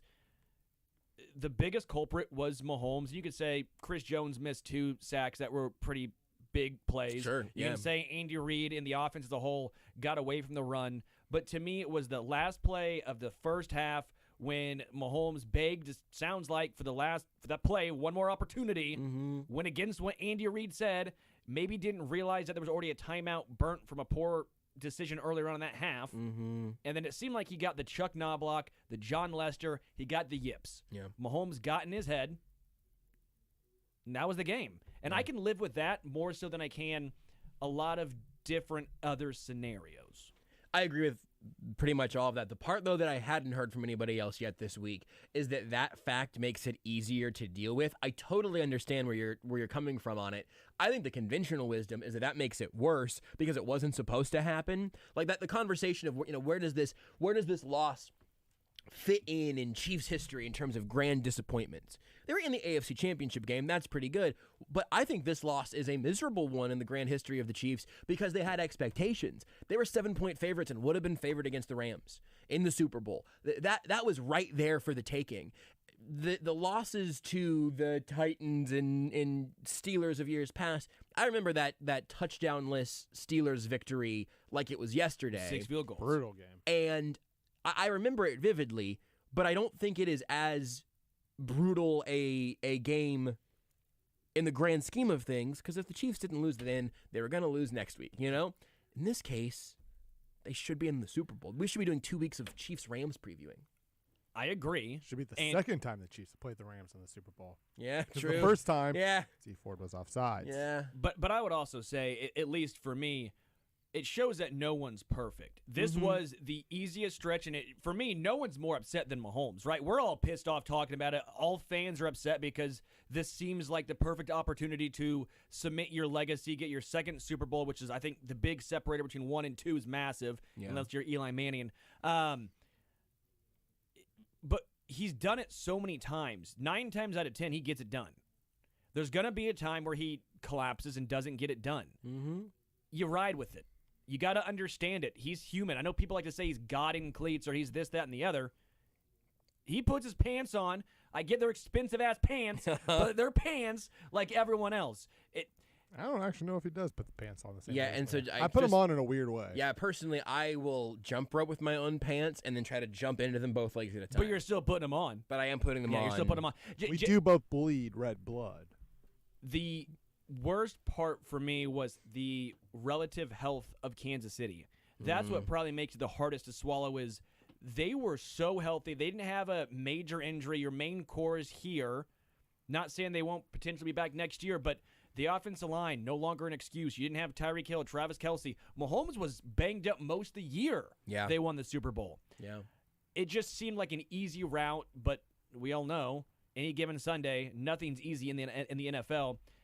But again, it's easier for me when it's not Sorensen, the refs, the defense, penalties, when it's the guy you have $500 million in. I trust him the next 9 times probably to get it done in this situation. I do think there is something to, this is the first time we've seen Mahomes lose in the playoffs with a team that was healthy. It's the first time we've seen him bleed that red blood. Right? Obviously they lost in the Super Bowl, but, the offensive line was just so broken that, you know what I mean? Mahomes couldn't do anything. Receivers dropping passes off their face.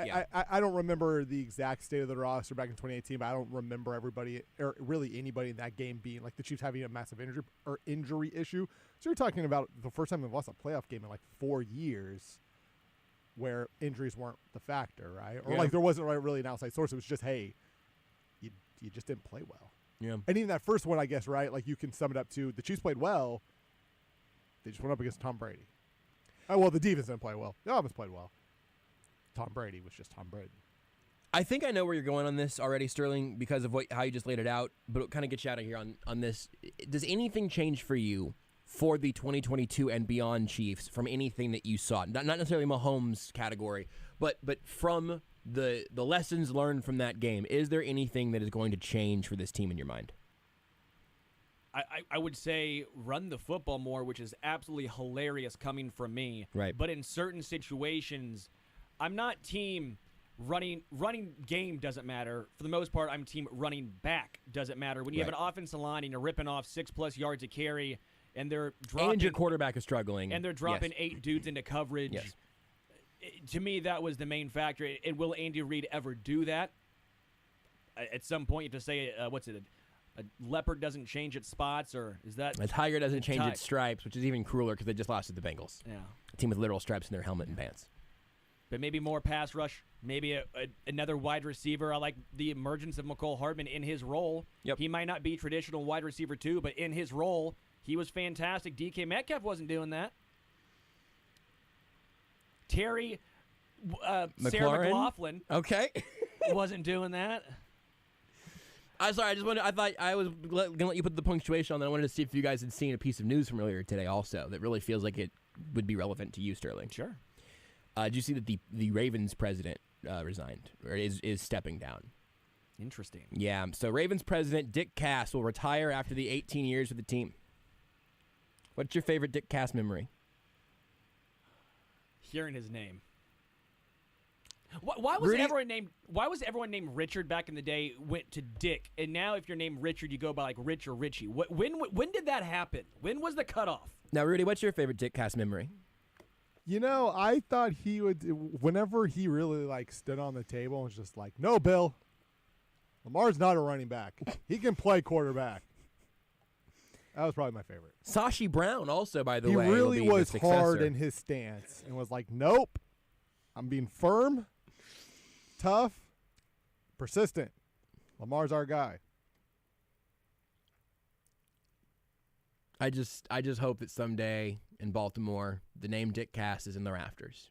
I think where he deserves to be. Been a good 18 years with that team. You think he's going to look for other work? You think Mark Donovan's job is safe, or do you think Dick Cass might want to come to Kansas City?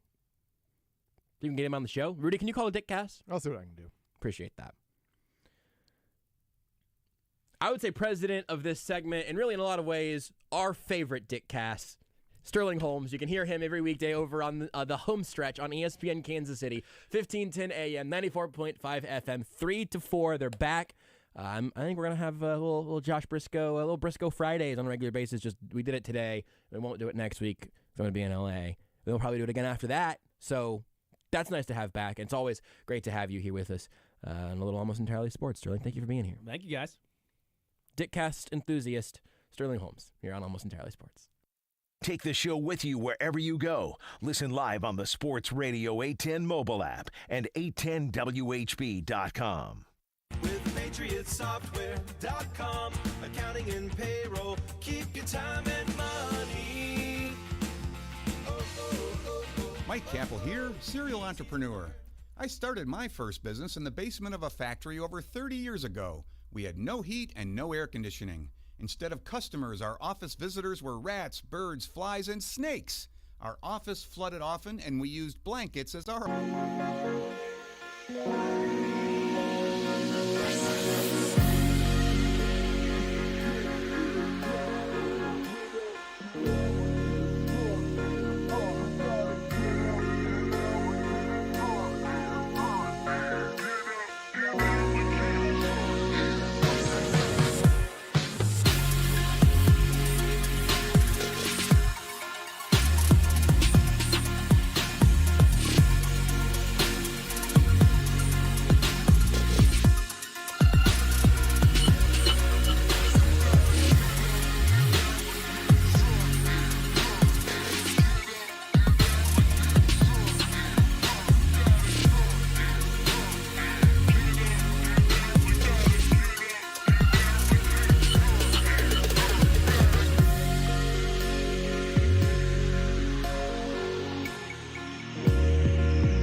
is Almost Entirely Sports with Joshua Brisco. If this show was decent all the time, it'd be a better show. On Sports Radio 810 WHB.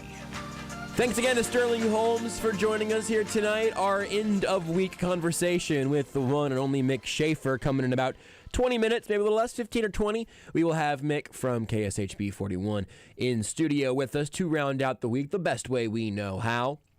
In the meantime, we have gotten to Friday and have barely talked about Pokemon Legends Arceus. Is it a hard C, by the way? I heard someone say Arceus. Arceus. That's what I thought. But also, for Rudy, the longest time, nobody knew. It wasn't until recently that it was actually the name was actually physically said out loud. Good. And so it is Arceus. Because if you would have just been saying it wrong the whole time, I would have had no one else in my life that I would have believed to correct me. Because you have, in my eyes, you have the final say on pretty much any Pokemon thing, I think. But if you don't know, the gist of it is that it's a sort of pseudo Breath of the Wild style take on a Pokemon game. I've never played it. I'm pretty sure you never played. If you ever played Monster Hunter, there's some Monster Hunter. I've heard some comparisons to that. I've not played it myself. Especially as far as the map goes, where it's you have a base camp, you then select the area you want to go to, and then once in the area, you can pretty much go wherever you want in the said area. But it's not full open world. Right, but open area. It is a big world. You can explore as you see fit. There's lots of different elements of it that make it different from other Pokemon games. But also, I've tried multiple times to get into Breath of the Wild, and maybe this will open that door back up for me because I still feel like it's a game that I am supposed to like, but I just haven't really yet. I don't love the combat, and my least favorite part of Breath of the Wild is that there aren't Pokemon everywhere. So, Rudy, you and I have both played, I don't know, maybe 4 or 5 hours of Legends. I think I'm a couple encounters ahead of you, it seems. Yeah, I think that's about right, yes. Here's my, just kind of off the top, full, honest, pretty early review. The first thing, before I pick on anything, the first thing is that I have enjoyed playing this video game so very much. There is something genuinely so neat about walking through some fields, coming up over a hill, and you see some enormous possessed monster alpha Pokemon that could bleep up your whole day, and then on the other side of the river, with red glowing eyes, and on the other side of the river, you see a napping Psyduck. Just having a nap. You get Bidoofs just sort of roaming around, and you get an 8-foot-tall giant red mustachioed cricket that will end your whole day. You can catch yourself a nice little Ponyta, or if you turn the wrong way, you will run into a giant demon, flaming red-eyed, monstrous Ponyta evolution. I just said the name a second ago on the break. Rapidash, thank you. It is, and also you're just throwing Pokeballs like a third-person shooter. You can craft your own, which I was skeptical of this, but you can send out your Pokemon to mine stuff for you or get berries out of trees. They'll zap back to you, then you can use that to craft yourself. I'm not a huge fan of crafting in video games. Rudy said it looked like it worked pretty well. Rudy played it before I did. He said it felt pretty good. It's as seamless as that could be. It's a very simple system. There's not a lot of options with the crafting, but it's just everything's simplified and it works, and there aren't a lot of issues with it, and it works. The UI is good. It feels good to play at every turn. It feels good to play this game, and there is something specifically wonderful about exploring this fictional world and coming up on a Pokemon in the wild and having a feel of what it would feel like to be in that spot, especially whenever you come up on a Pokemon that you find a little bug Pokemon, maybe it'll scurry away out of fear, which is what wild animals will do most of the time. Some might attack. Or you come up on something that basically amounts to a giant living dinosaur that wants to bleep you up. And some might just be indifferent, right? They just might be like, oh, hey, like I'm relatively used to people being in the area. I'm just gonna kind of chill. Also, some of them will shoot bleep at you and chase you for a pretty long time. Your character, can black out. Yep. Not just all your Pokemon. I just think it's been wonderful. Have all your Pokemon, have you all of them fainted on you at any point? Yes, I think multiple times. So that's the thing. Oh, when that happens, it's not like you just get sent back to the Pokemon Center or wherever. No, because you still got to get back. Right. So you just got to run. I have fallen into the water, and my character has blacked out there. I have not blacked out yet as my character. It just has popped me back right to where I was right before. I don't know if there's any real punishment at all. You lose some items. That's what I thought, but every time I check and see if I've lost anything, it doesn't tell you what you've lost, I guess. So maybe that's it. Also, the Raiders are hiring Patrick Graham as their defensive coordinator. Josh McDaniels lures him away from the Giants. Wow. Back to Pokemon. I have enjoyed it very, very much. There are a couple of little things that you could pick at and say, it looks sort of like a Wii game graphically at times. Which I've heard on an OLED Switch, it looks much, much different. I've played it exclusively on my TV to this point, so I think those criticisms are made more evident in big screen format. It starts really slow. I get it. And so I've had a wonderful time. Part of it too, obviously, if you have the OLED Switch, it will also look better on your TV. I guess obviously dependent on the TV as well, because it just has that capability to send it over. Whatever it is, right? I have not seen it. I've just seen people mention that. It look like, and again, like it's fine graphically. It doesn't. I've not been bothered by any of it, and I think that's just because, like you said, the actual gameplay of it feels smooth, and that which is the thing that is, to me at least, was so important. When I run around and I throw a Pokeball, and it is just a seamless transition, and the fact that I can throw a Pokemon at something and then immediately switch to my next one and throw it at another thing, and it's all just smooth. Here's my one sentence review, and then I want to get yours as well, Rudy, and then I want to talk about the names of our Pokemon, and then we'll get to Mick. My one sentence review to this point, still relatively early in the game. It is a tremendously fun game that I believe has accomplished what it set out to do, and I think there's a better version of it somewhere in the future. A more polished version, a version that also doesn't have to teach you all this for the first time, you know?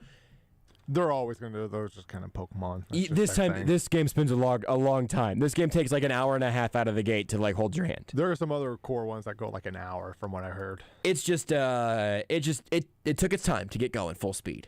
I acknowledge that. I think there is a nearly perfect game based on this that will hopefully come out in a couple of years and at their second crack at it. It is a wonderful experience at this point, I think. Rudy, where are you at? That was more than one sentence by me. Significantly more. I think it sets the foundation for what future Pokemon games will look like. I think you can take stuff from this. You don't have to completely revamp the core games, but you can take stuff from this and really enhance the experience with future Pokemon games. Yeah, I agree 100%. Let's talk about the more important thing. What have we named our main party Pokemon? This is a Nuzlocke thing, I guess, where like naming your Pokemon is a rule. I have tried to open up to that a little more. I want to name these Pokemon that are going to be regular parts of my team, and I also wanted to give Renee a chance to have some sort of ownership in this system. Rudy, what was your naming convention?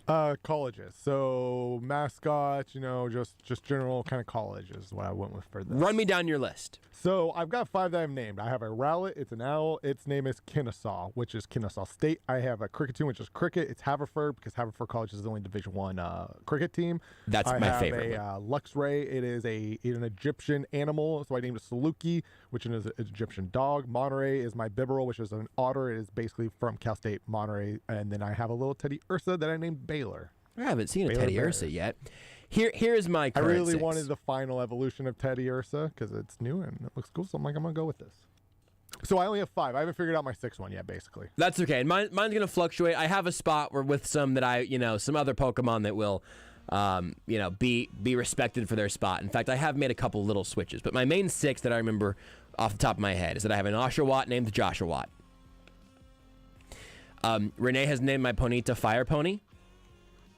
Renee has also named my Shinx that evolves into a, what's the second stage? Luxio. Luxio is the second stage. I asked Renee what it looked like, and she said it looked like an Ellen. So her name is Ellen. There is a female Geodude named Cassandra. That was also a Renee name. Also, this was originally going to be the name of something else, and ended up being the name of my giant 8-foot-tall Kricketune. The alpha Pokemon are incredible, by the way. His name is Elvis. And then I named the Bidoof that stays in the party, and his name is Bidoof, but it's just all caps. The alpha Pokemon are so much fun, by the way. It just feels very good to play. My 6 is currently a Drifloon, but I haven't fully decided what my 6 will be. Floaty boy. You know what you should name him? Mick Shaffer. We'll talk to him next. You're listening to Almost Entirely Sports with Joshua Brisco on Sports.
810 WHB Kansas City, the power of sports. This is Almost Entirely Sports with Joshua Brisco. I was face to face. I'm a social beast, you know, okay? On Sports Radio 810 WHB. You guys want to close out a week of Almost Entirely Sports? Perhaps an hour with Mick Shaffer of KSHB 41? Hey, Michelle. I'm going to start saying hi to your mom at the beginning of the hour and bye to her at the end. As long as you are saying goodbye, implying that you will not be seeing or speaking to her on any level in the week between, this can be your hour of communication. That's how we always leave it. It's always the best. No expectations, right? Yeah, I will say that I might be able to get some credit for, because my mom stopped having expectations for me when I was like 12. Yeah. So that sort of feedback loop, I think, might be partially I tried to thanks eat to a me. nacho chip the size of my face when I was 2, and that's when my parents realized, yep, he's not going to be a doctor. Yeah, you know what I think that's... When did you know, Mick, that you were going to not be a doctor? It was the third time walking through the screen glass door in the back patio. It's like, Mom, I can't tell. It looks just like the outside.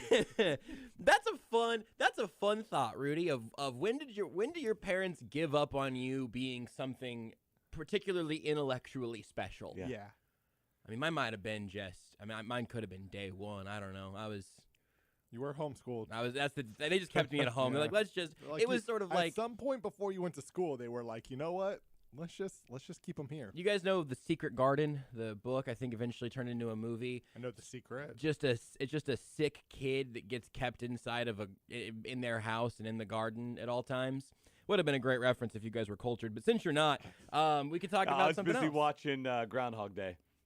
See, look, I did not expect to get roasted for this. I've seen Groundhog Day before. Renee had not seen it, and so we made a point of watching it on Groundhog Day. My only it's still very good. Mm-hmm. My only real eureka moment was finding out that, stick with me here, everybody, Roland Schitt, S-C-H-I-T-T, from Schitt's Creek, S-C-H-I-T-T, is also the cameraman in Groundhog Day. I had not rewatched Groundhog Day since seeing Schitt's Creek. What else has he been in? Oh boy, so he was on SNL for a minute. What? Really? Mm-hmm. His daughter was on SNL for a few years. Can't remember her name. He was on. Oh, how about what was Chris Elliott is his actual name. Okay. Yes. Abby Elliott is his daughter. So he had a memorable role in the Ben Stiller movie, Something About Mary. Have you seen that one? I have not. Oh my God. I have not seen Something About Mary. How are you so pop cultured, but you don't know anything about TV shows or movies? That's a great. Mostly posturing. It's all about stickers and wristbands and rings and corduroy caps. What it is that I read Wikipedia articles about movies, or I just look at tweets. People, I have an understanding of the reference without ever actually consuming the media. The tweets about the movies are far better than the movies. It's certainly shorter, certainly easier to get through. Version. It's basically the reading of Cliff Notes. I'm terrible at remembering like actors' names, so like when I hear Chris Elliott, it was nothing. Then I saw a picture. I know this dude. He was in How I Met Your Mother. He's been in a ton of things. Yeah. I just think I'm scrolling through his IMDb and I'm thinking that the only two things that I have seen him in would have been Groundhog Day and Schitt's Creek. Yeah. He's also apparently Triton in a 1998 I've never TV been a big series fan of Hercules. I've never thought he was overly funny. I don't like his role on Schitt's Creek.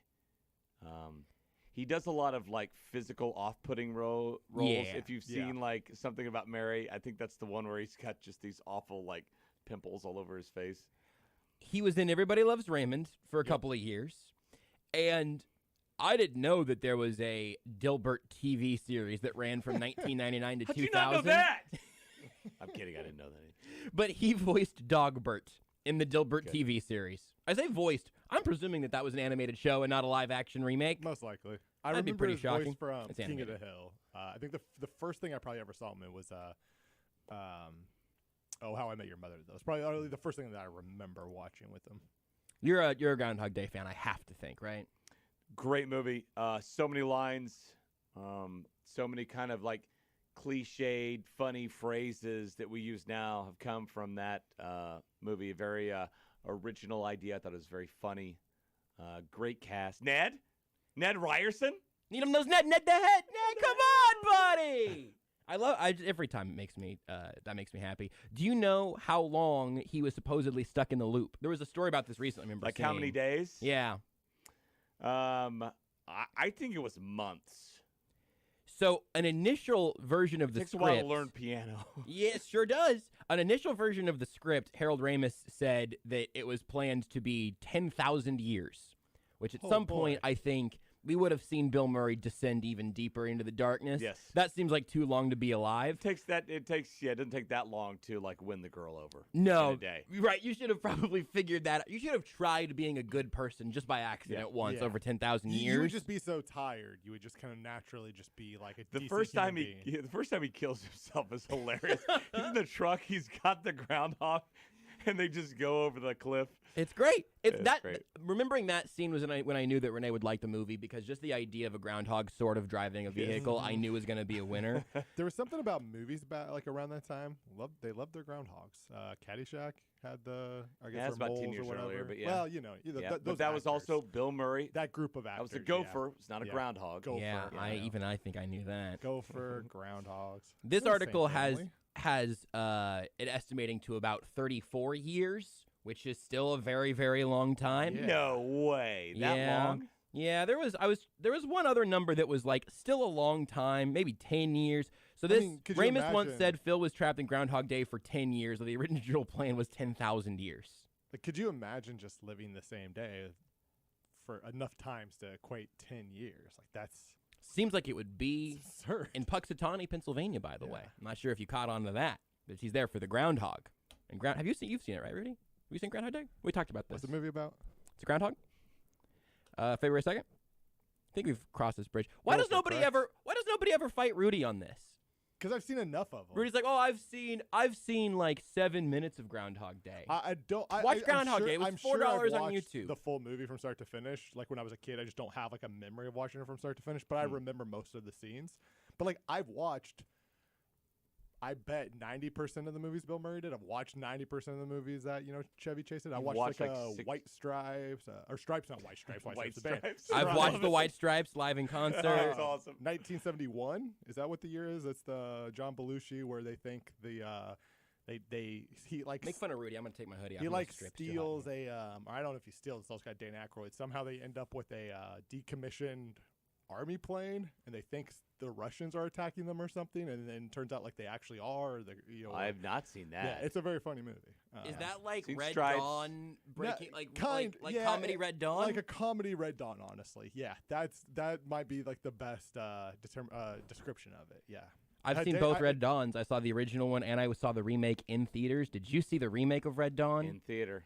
Really? Boy, it was bad. So bad. Here's so what I can't bad. believe. I've only seen the last 10 minutes of the remake. It was good. The biggest fiction of that show wasn't that the Russians are invading Wyoming or whatever. Right. It was that Thor and the fat guy from Josh and Drake were somehow brothers, right? Yes. Yeah. Chris Hemsworth and the fat guy from Josh and Drake, who's not fat anymore. Good for him. And Josh Hutcherson from Hunger Games is in it, inexplicably. Yep. He did it like right before he was PETA. It's PETA, right? PETA, yeah. In Hunger Games. Also, it wasn't the Russians, because it was the Russians in 1984 and it was they made it. going to be the Russians again. I really enjoyed the first version. North Korea? It was, which is even funnier, because it was going to be Russia, but they were like, oh, well, we don't want this to have like an international incident. Yeah. So it was either going to be Russia or China. I can't remember, but either way, eventually someone was like, let's not do that. We were friendlier with Russia then. Right. Now we remake it. Just go Red Dawn 3, Russia, Electric Boogaloo, whatever. But so they had to make it North Korea as well, because they weren't concerned about the international politics of the Red Dawn remake. It was terrible, though. Yeah. So bad. Yeah, I remember the last 10 minutes. I think I only saw maybe the last 10 minutes of the movie. Essentially the final like fight scene. Red Dawn is my number 5 favorite movie of all time. And then number 4 is Hold on. Okay, number 5 is Red Dawn. Yeah. Number 4 is The Outsiders, which basically had the same this. cast as Red Dawn. I sure haven't. Love me some Swayze. Okay, number 3. I don't think I have it has Patrick Swayze in it, because like that's one of those actors who I've just not seen really any of his movies for whatever reason. Are you kidding me? Yeah, that's one of those actors. actors. What the hell is wrong with you? That's just one of those actors. I'm so offended right now. I've never been offended in my life That Thank offends you. the hell out of me. Come on, haven't seen Rudy. this movie. See a movie, Rudy. Roadhouse? You haven't seen Roadhouse? Is that number 3? No, but it's up there. Oh have- God! You would, if you'd seen Roadhouse, you would say, Roadhouse. "Yes, I've seen it." I've seen Nick, it's- Porky's. They go to a roadhouse. Oh, what is wrong with you? I've been to Texas Roadhouse. Has Swayze.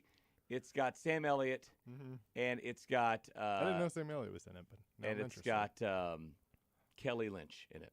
I have seen a Parks and Rec episode where Chris Pratt reenacts the movie A Roadhouse. Because it's Does a that classic. count?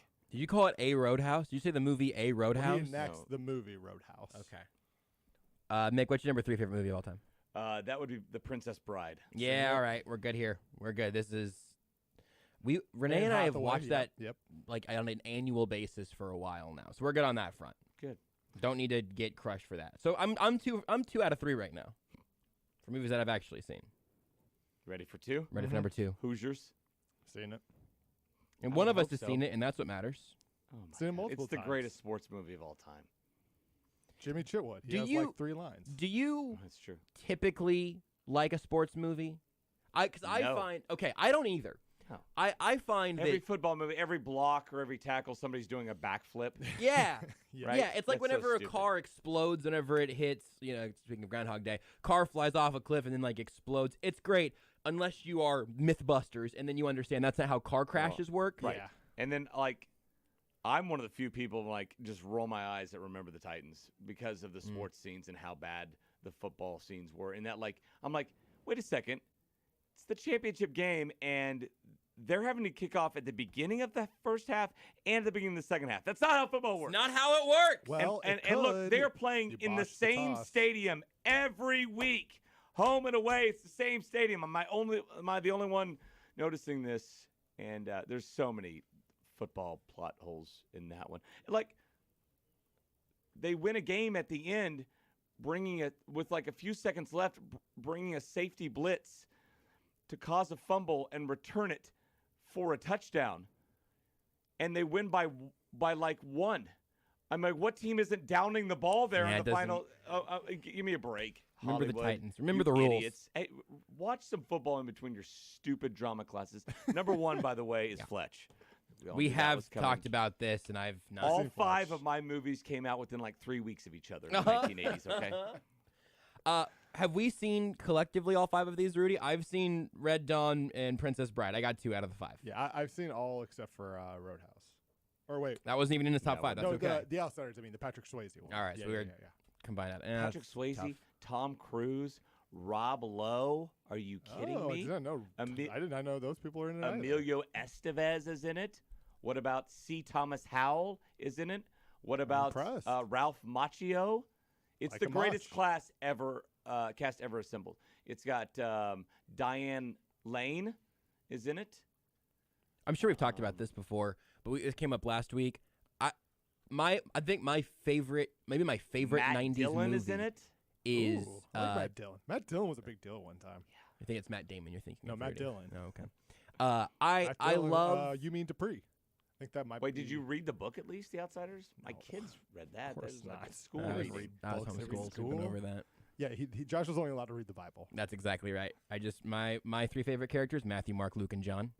Did I say 3? I meant 4. If I said 4, I got it right. He didn't do math either. Yeah, no, that was also No, not great. Matthew, Mark, Luke, and John were also my math teachers. They didn't do a lot of that. A lot of loaves and fish being multiplied and divided and everything, but that was about as good as that got. I love Tombstone. Tombstone is my maybe like S tier Classic. 90s movie. That's got Sam Elliott in it. It does. That's what made me think of it. Is I have at least one Sam Elliott movie. Great cast. And just an absolutely maybe a perfect cast, maybe a perfect movie. Val Kilmer made a meal out of it, man. Every time we've talked about Tombstone, I've been like, did you want to finish the show? And I'm gonna go home and watch He Tombstone. gets excited. I'm really a big do. fan, really, basically any movie that has that original SNL cast.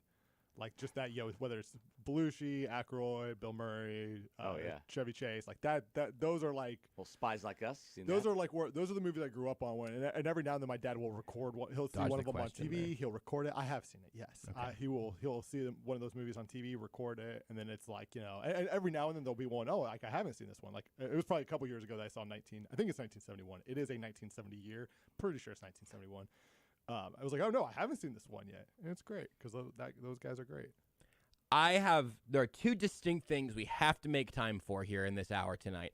I did also genuinely want to ask you one sports thing, and then we'll get back out of it. It'll be almost entirely not sports. What third segment we can do the Jeopardy. Our second segment we can do the special thing. The special thing, the text message special thing. I thought about diving into it now, but honestly, I want to pay tease me to produce this show. That's what I'm doing. I'm glad somebody's getting paid to produce this show. Let's go.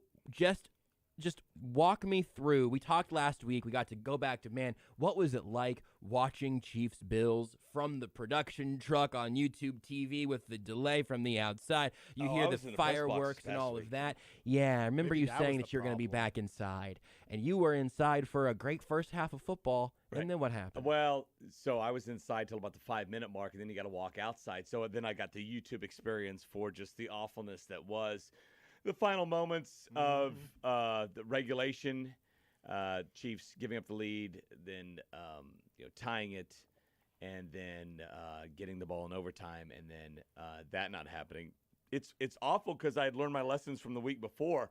I'm going to hear the fireworks, the crowd, well before it happens on YouTube, and you're just waiting for it. They're not coming. And they're waiting. It's first and goal at the 5. Maybe they ran out. Did you run out again? And are the fans doing like a silent kind of clap here? Is it the new thing? What is happening? And then you would hear like a kind of a muted roar, and you're like, that is the Houday crowd right there. Those are Bengals fans. And then you see it happen, and all that awfulness happened. Mahomes fumbles. They get the 44-yard field goal, but then like all that happens and they get the ball in overtime. You're like, they're gonna dodge this bullet again. This is gonna be the Tooney game in that he fell on the fumble. When Mahomes inexplicably took a sack, and then even more so, what was he doing? Fumbling the football. They're gonna dodge this bullet. They are just charmed, and then 3 and out. Oh, no, sorry, an interception. And 3 and out would have been great. Yeah, 3 and out and a punt would have still would have won. Nice. But probably. And so that was the ending that the Chiefs, we all thought was going to happen the week before. It was just delayed 7 days, and so that was awful. It was the worst. It's the worst loss in Chiefs history. It's Andy Reid's worst loss ever. End of story. Which means Chiefs history. Oh, absolutely. They had a happy fun slide at halftime to the Super Bowl. They had expectations also. I've been making similar arguments of like, hey, there might be more painful losses for some people or more inexplicable.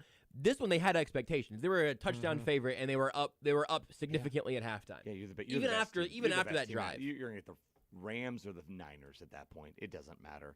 And so look, Andy Reid has authored 3 of the top 7 biggest postseason collapses in NFL history. How do you slice up the blame pie? Andy Reid, Patrick Mahomes, and the defense. I'll finish this thought in that, like, the other 2, he gave up 28 to the Colts, 18 to the Titans. Those were wild card rounds, and those are Chiefs teams that weren't going anywhere. They were going to lose the next week, okay? Right. This team was not that. So that's, for me, what makes it worse in the 18. It did hurt watching Marcus Mariota throw a touchdown pass to himself, but I also completely agree with you, right? It's just like that moment is just like when I close my eyes, I see it. Yeah. Because it's just one of those plays where you're like, I've never seen that before. Yeah. And now, and of course, it happened. Very little of the blame pie goes to the defense. They gave that offense one great half. Yep. And that's all you should need to give. You could just lay down the second half. You have Mahomes, and that's usually what happens. If you get one great half, Chiefs are going to win. From that defense. Coaching staff and Mahomes wearing a lot of it, wearing most of it. I don't know. They say it was the Bengals were doing the same stuff, but that's a real indictment if they were. I think they adjusted obviously because they couldn't.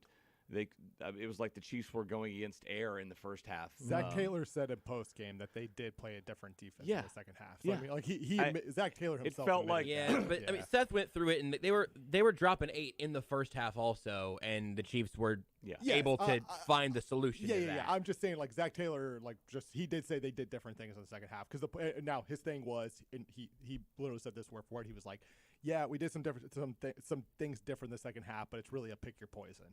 It's like if we drop 8, generally that's what Mahomes is going to hit us underneath. If we blitz a bunch, he's going to get us over the top. Yeah. It was kind of a pick your poison. It was, I think, before every one of the Chiefs' punts in the second half, it was run for 5 yards or more and then a pass. And it was incomplete. The interception was run for 7 yards, the tipped interception, Mahomes throws. So I don't think it was a deal of like Andy taking his foot off the gas or anything like that. They threw the ball probably too much. You ask me, they should have ran it more. Jarrett McKinnon and CEH were doing too much in the ground game, but I've never seen Mahomes like that. End of story. I mean, look at the numbers from QBR from a 98 or something like that to a 1.4. There's never been a bigger drop in the history of QBR rating that they've gone back since 2006.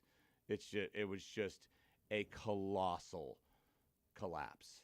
That doesn't mean I don't think Mahomes is still the best quarterback in the game. I think he is.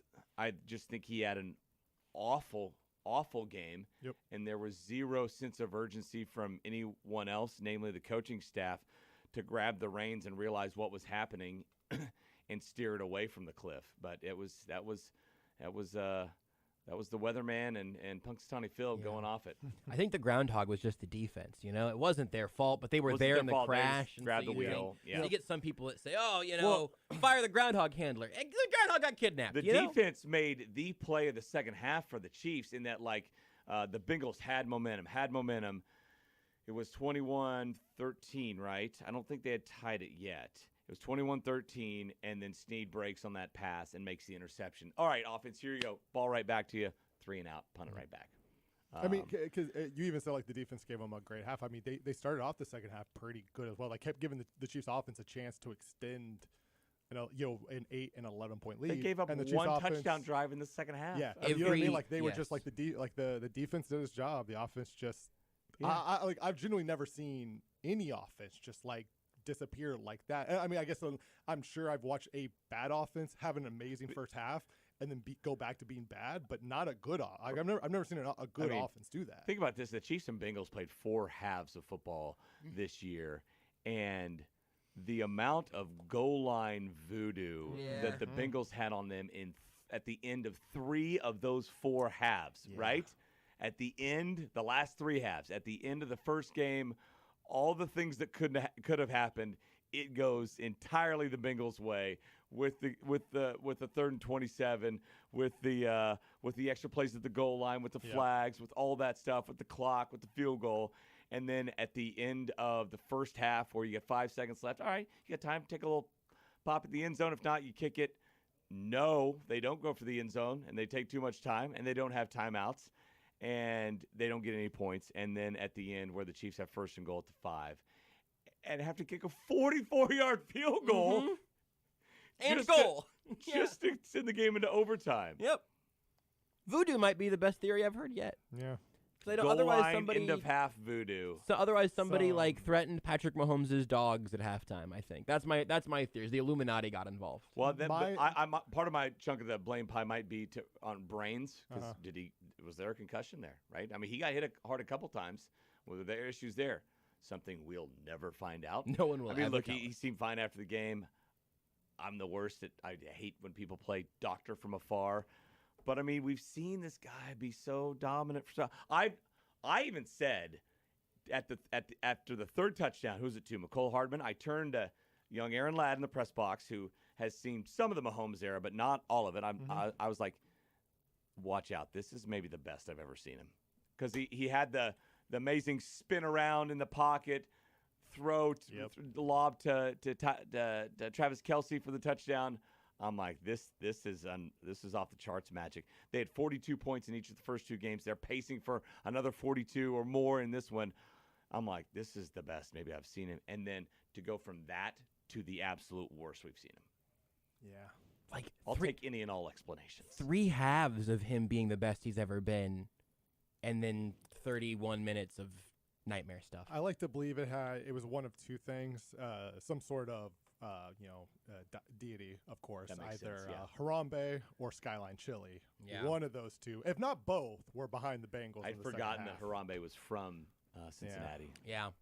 They're Rest playing. in They're peace. playing Maybe for they Harambe. threat- Who was it that said it? Was it Trey Hendrickson that said it? Sam Hubbard. Sam Hubbard Yes. said it. Maybe they threatened Patrick Mahomes as like family with Skyline Chili because like I would stop. Wow. If that happened to if that happened to me, I would just back off. If you guys win this game, we're gonna have every member of your family chilied. Yeah, like I'd back off. Just Gatorade bucket. You win a year's supply of Skyline chili. No, the Super Bowl's not worth it. I would start tanking. Yeah. Yeah, I mean, I would just be like, I would just approach my owners like, hey, I'm gonna tank this. Yeah. Just will you please take the Skyline Chili away from me? Could I get 100 You grand? don't have to pay me. Just please to take the get rid of Skyline the Chili. Skyline Chili. Yeah, fair enough. To tease the next thing, Mick, should I just read your text as the radio tease, or would you like to throw your? No, you read it. You read I like it. this text message that Rudy and I got from Mick yesterday. How about one of the main features of Tiger King Season 2 reaching out to me, telling me he remembers me playing basketball in college and he has a favor to ask? I don't know anything else about this story than you do now, dear listener. We will have Mick Shaffer explain the rest of that to us whenever we come back. Did you know you can listen to Almost Entirely Sports anywhere, anytime? Well, you can. Just search for Almost Entirely Sports wherever you get your podcasts. With PatriotSoftware.com, accounting and payroll, keep your time and money. Mike Capel here, serial entrepreneur.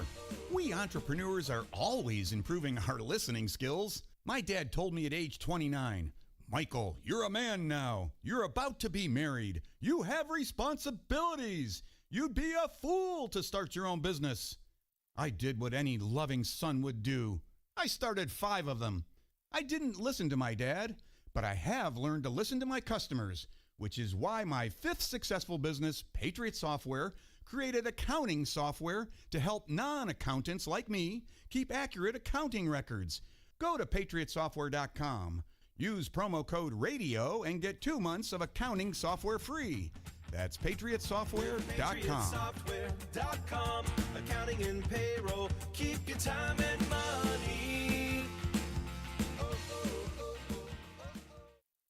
Geico presents Motorcycle Sounds. If you hear this, and within 15 seconds, you already know that it's a 6-speed cruiser with a wheelbase of 120 inches, a V-twin 2-cylinder engine with a max torque of 110 foot-pounds, a bright yellow body, black upholstery, chromed-out wheels, a nice clean fairing, and a big dresser in the back ready to tour, well, then you probably ride a motorcycle. So you probably know that Geico could save you even more when you bundle motorcycle with your home or car insurance. Geico Motorcycle. Save even more when you bundle. Finding the right person for the job isn't easy. Just ask someone who hired their personal trainer as a caterer. All right, folks, let's keep this line moving. You there with the tongs. Picking up one Duchess potato at a time will not cut it at my catering table. Drop and give me 50. But if you've got an insurance question, you can always count on your local Geico agent. They can bundle your policies, which could save you hundreds. Okay, this is what we call the wild mushroom and asparagus dip, and press. Come on, let's get those plates above your heads. For expert help with all your insurance needs, visit geico.com/local today. Hey guys, are you still looking for a great Valentine gift for your special someone? Then give her the next best thing to wearing nothing at all with soft, silky, naturally nude pajamas available exclusively from pajamagram.com. So sensuous and smooth, naturally nude pajamas feel just like her own soft skin. She'll love slipping these on every night. They are so soft and luxurious, they'll melt away her stress. She'll love the feeling of wearing next to nothing at all, and you'll love the way they look. Check them out at pajamagram.com. Best of all, every Pajamagram includes free gift packaging, which means you don't have to wrap a thing. So get her naturally nude pajamas. Just go to pajamagram.com or text the word GIFT to 41234. Again, text the word GIFT to the number 41234 to order naturally nude pajamas. It's fast, it's easy, and delivery by Valentine's Day is guaranteed. And be sure to tell them Stephen St. John sent you.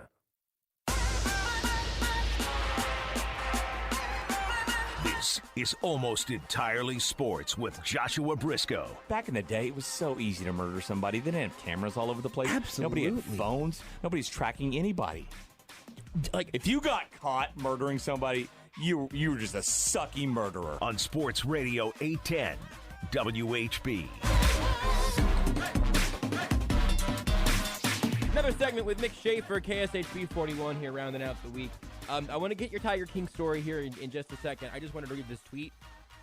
There is a NFT drop on the way. We know you love NFTs.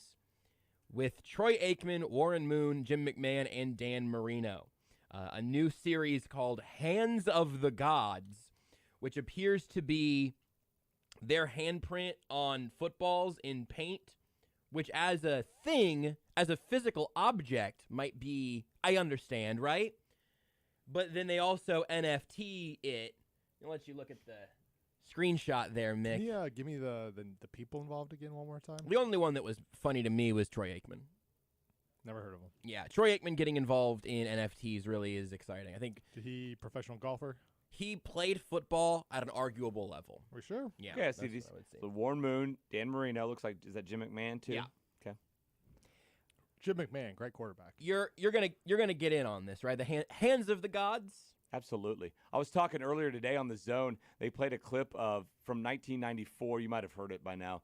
Katie Couric and Bryant Gumbel talking about the internet. Oh, trying yeah. to get explained to what the internet was. What it was. They're like, what? So, and then the A's got a circle around it. And then I came out of it saying, that's me in a few years trying to figure out NFTs and Bitcoin, right? Yeah. And people are going to laugh, including myself. Oh, my God. I mean, I understand that. Yeah. I don't think that's going to happen.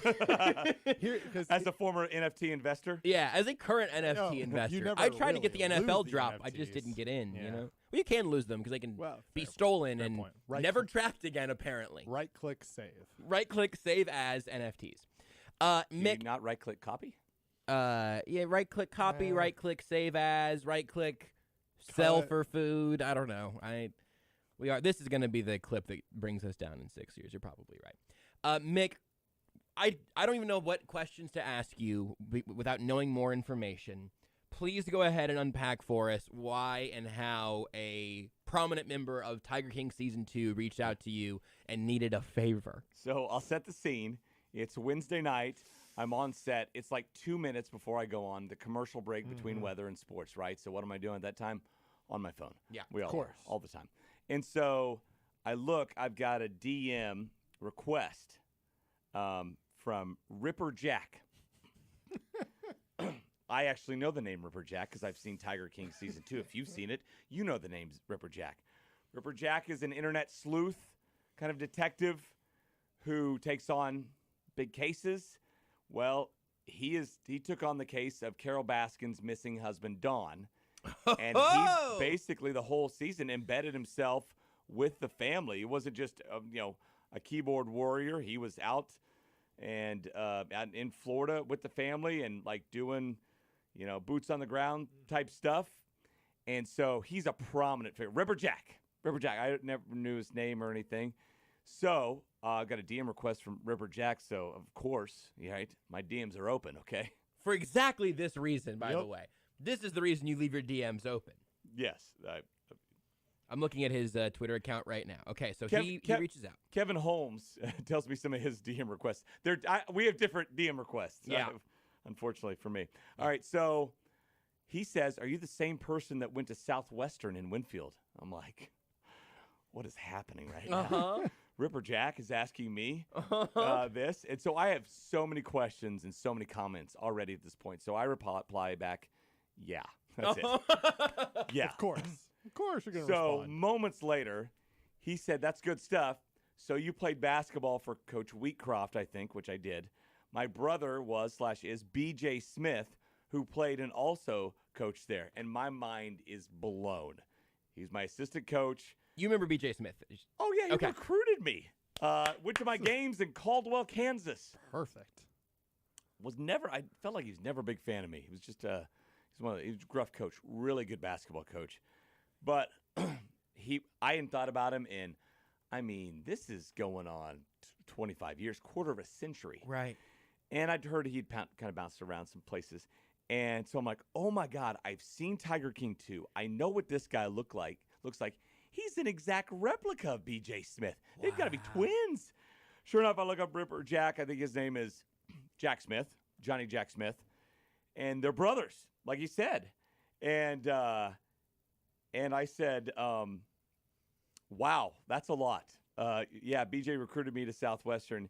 He was my coach. I've seen Tiger King 2, and you two look a lot alike. Crazy. And he said, LOL. That was BJ in Tiger King 2, not me. I deny it. Ha ha. So anyway, I can't wait for the favor. He is sending out press releases to a lot of local media because BJ was up at Highland Community College, the women's coach. I think after Southwestern, he went on and has exclusively coached women's basketball. He was at SEMO, Southeast Missouri State, took them to an NCAA tournament. Okay. Really good basketball coach. All right. He's now at Highland. In 2020, he was dismissed and now has a lawsuit against the school because he claims the AD and the president there that they were new. They came in. They told him and his staff to start recruiting more white players. And he said he wouldn't do it. BJ's white guy, Ripper Jack white guy. He said, I'm not doing it. No way. And he says that's the reason why he was fired. And so there's this lawsuit, and it just so happens his brother's Ripper Jack. It takes on these cases. And so Ripper Jack is trying to make this a national story, basically. And he said in a lot of our exchange, it's a long. You're scrolling. Oh, yeah. There's a lot of text. Yeah. And he sent me the whole lawsuit and everything. He says that his Netflix people are going to make sure it's national very soon. So I'm like, okay. So I turned it over. It's not a sports story with us. It'd be more of a news story. And look, it's right at the beginning of Black History Month there. So I think Ripper Jack maybe Ripper knows Jack what he's doing. and Brian Flores do have an eye on the calendar. Pretty smart. Yes. And so I don't know if we're going to do anything with it. It's in the St. Joseph DMA in their coverage area. And so, but I'm like, well, he wants coverage on that. I can absolutely bring this up because I start texting my old teammates like, hey, do you have any idea what BJ's doing? And have you seen Tiger King 2? That was my text to so many teammates. Yeah. And one was like, do I know BJ's what he's doing? And have I seen Tiger King 2? I hope these are related. Yes. I guess they are. It's amazing. Wow. And so, what was the hit rate on your teammates, and how much fun did you enjoy getting to tell people about so this? they were all floored about it, except for one. And his reply was fun. He basically knew.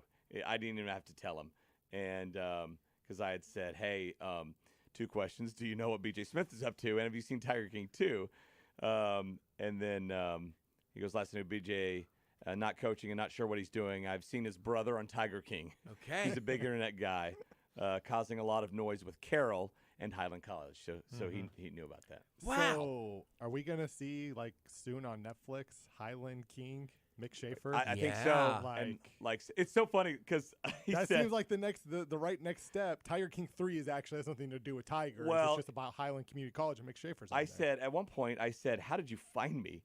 He goes, I was sending out press releases to media in KC, came across your Twitter in the process, thought I recognized you. I used to watch the games at SC. I would stand up on the track above the gym and yell at the refs. A man after my own heart. I like Ripper Jack. And I said, yeah, that's crazy. Yeah, I used to sit on the bench and yell at the refs. Because he had to be paying some very close attention to catch my minutes. Yeah. In my 2 seasons at Southwestern. Was his initial message to you, did you technically play basketball right, at? Yes. Did you catch some minutes early on your sophomore year? Yeah, that's about it. Before you got hurt. And, yeah, that was it. And so, amazing. I apparently met Ripper Jack probably, I'm sure, before because, I mean, that was a tight knit bunch. And we'd always, afterward go out. But, yeah, no, that's so that's it. That was my kind of – takes a lot to kind of impressed me, but that was a surreal moment. I'm like, what is happening here? Because it would have even been probably less surreal if you hadn't already seen Tiger King 2. No, it's so crazy. Like, so many people saw Tiger King 1 and loved it for just its absurdness. Yep. And Tiger King 2, 1's a better season, but 2 maybe has some more bat Shane crazy people who just have no idea that this is going out apparently on the internet, and they just say their truths. Yeah. They're just their real raw selves. And so, but hardly anybody I know watched the 2nd season. I'm like, I watched it right away. I couldn't wait. I just kind of missed it, and I think part of it is that snowball effect. When everybody's watching something, you go, I don't want to miss out on it. Yeah. Also, is the fact that the first season happened like right as the shutdown happened, right? Yep. So Highland are the Scotties, so it's going to be Scotty King. That's Scotty King. That's what the Netflix, TV show will be. Is that like as in a small dog? Mick Shaffer. Is that the mascot? I'm guessing maybe, yeah. Highland Scotties. Let's see. I want to see a logo. If it's a little fluffy dog, I mean, this is about to. We got to get some merch in here. Let Jack the Ripper. What was his name? Ripper Jack. Ripper Jack. Let Ripper Jack know that that Almost Entirely Sports is here for the cause, unless it's all nothing, in which case we legally want nothing to do with this. Yes. But wait, hold on. We don't like Highland. They're on the wrong side of history here. Highland's on the wrong side of history. But they got such a good mascot name there. Allegedly, right? This is his claim. Allegedly, yes. right. Here's the baseball Twitter account. They've got like a little. It's an angry looking Scottish little terrier. dog, yeah. Look, it's not the dog's fault, okay? However much of this is or isn't true, what we can all agree on is has nothing to do with that very good dog mascot. I mean, are we sure? No, I'm not. Wow, what if we have to bring down the dog also? I'm not saying it has anything to do with the dog. I'm just saying we don't know. We need the evidence. Should really. We need not Jack the Ripper. Ripper Jack. Ripper the Jack. Yeah, that's we his need name. him. Hold on really quick, just everybody can clear up for 1 second? Yes. Allegedly, potentially, maybe could have been DM'd to Mick, allegedly, possibly. Right. Are we good? I think we're good Yes. now. I think we've cleared that. Mm-hmm. Wow. That's a good story, Mick. Hypothetically speaking, if this was. But a honestly, thing. once he said that name, I didn't need to vet anymore because him and his brother look exactly alike. Yeah, the connection was real. That's very. I am excited. If whatever Netflix documentary you end up in, Mick, it's going to be over. It's I going to just be. hope it runs down my 4 PPGs at my sophomore year at Southwestern.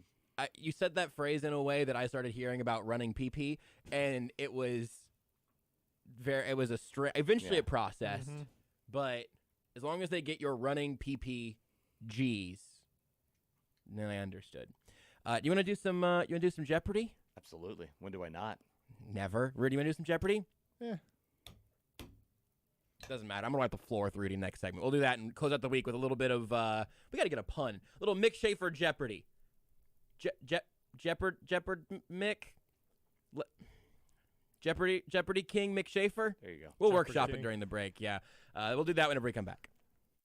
Take the show with you wherever you go. Listen live on the Sports Radio 810 mobile app and 810WHB.com.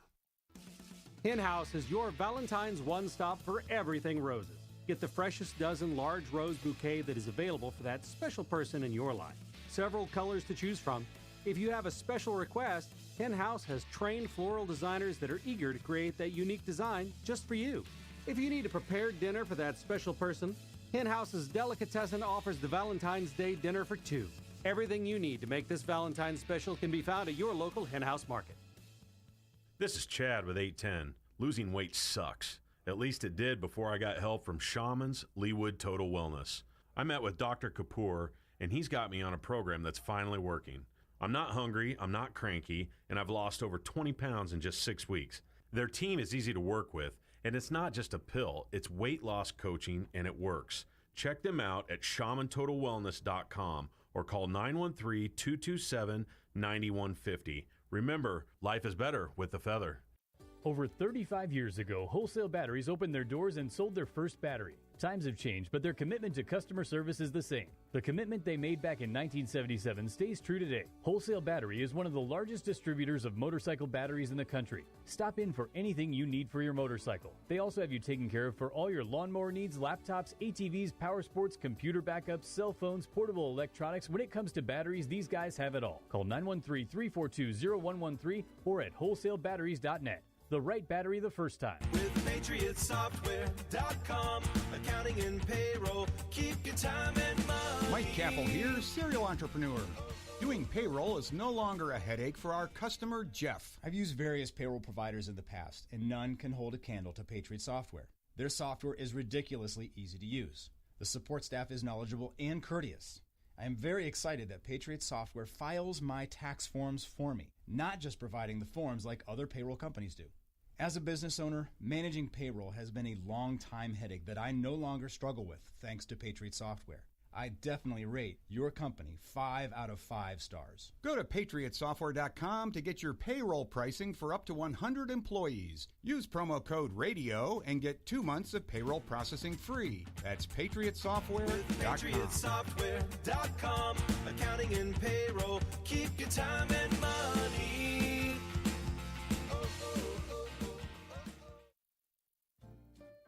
As a Shane Company jewelry consultant, I get to work with couples looking for their dream engagement ring. Many feel overwhelmed. They just don't know where to start. And that's what I love about my job. I get to make this important experience fun and easy. We don't work on commission, so there's no pressure. When you visit, first, I'll want to know, what are your ideas for your dream ring? What fits your lifestyle, your personality, your budget? Then we'll go from there. We'll look at ring settings and I'll show you options for the center stone. For example, if you choose a classic solitaire ring setting, I can show you how it'll look with different center stones, like a pear-shaped diamond or an oval pink sapphire. We have all shapes, colors, and sizes. If you're going for a big look with lots of sparkle, I can show you our halo ring settings. Or, if you want a ring that's ready to go, we can look at our perfectly preset styles. Visit your friends. We're in this together. Now you have a friend in the jewelry business. Shane Company and ShaneCo.com.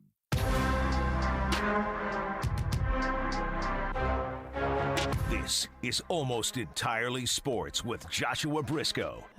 This is, of all the hours in the week that I do radio, this is one of them. Yeah, it sure is. And so I kind of look forward to it now. I'm like, oh, man, bummer. Well, listen, you got to go out on a good one. That's right. Like, my last radio hour ever is Brisco's show. On Sports Radio 810, WHB.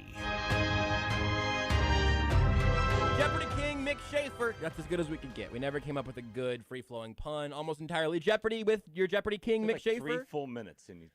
I'm not.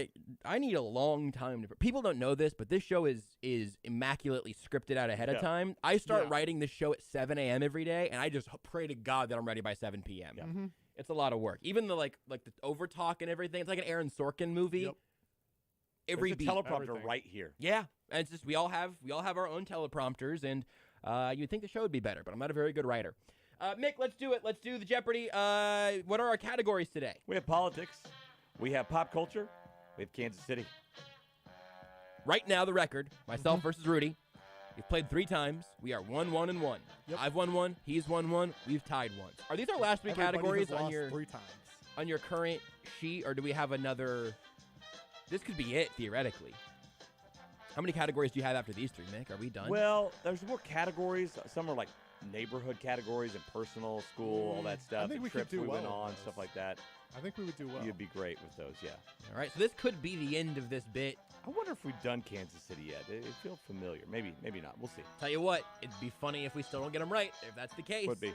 Let's do it. Let's open it up. Rudy, you can pick the first category, why don't you? Let's go. Count with, your own points. I'll keep track of the board. Let's go pop culture for 100. Pop culture for 100.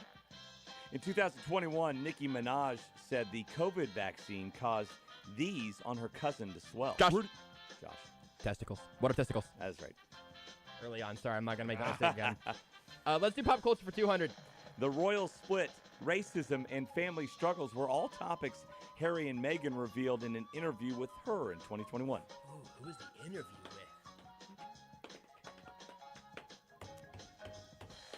Rudy? Yeah. Who is Oprah Winfrey? That's correct. Wow. I honestly didn't have a clue, but that felt like a safe bet. You're bored, Rudy. What are the other 2 categories again? I've already forgot. Kansas City and politics. Yes, let's go Kansas City for 100. Buck O'Neil was elected to baseball's Hall of Fame in 2021 for his work as an ambassador, a scout, a manager, and a player for this Negro Leagues team. The Monarchs. What is the Monarchs?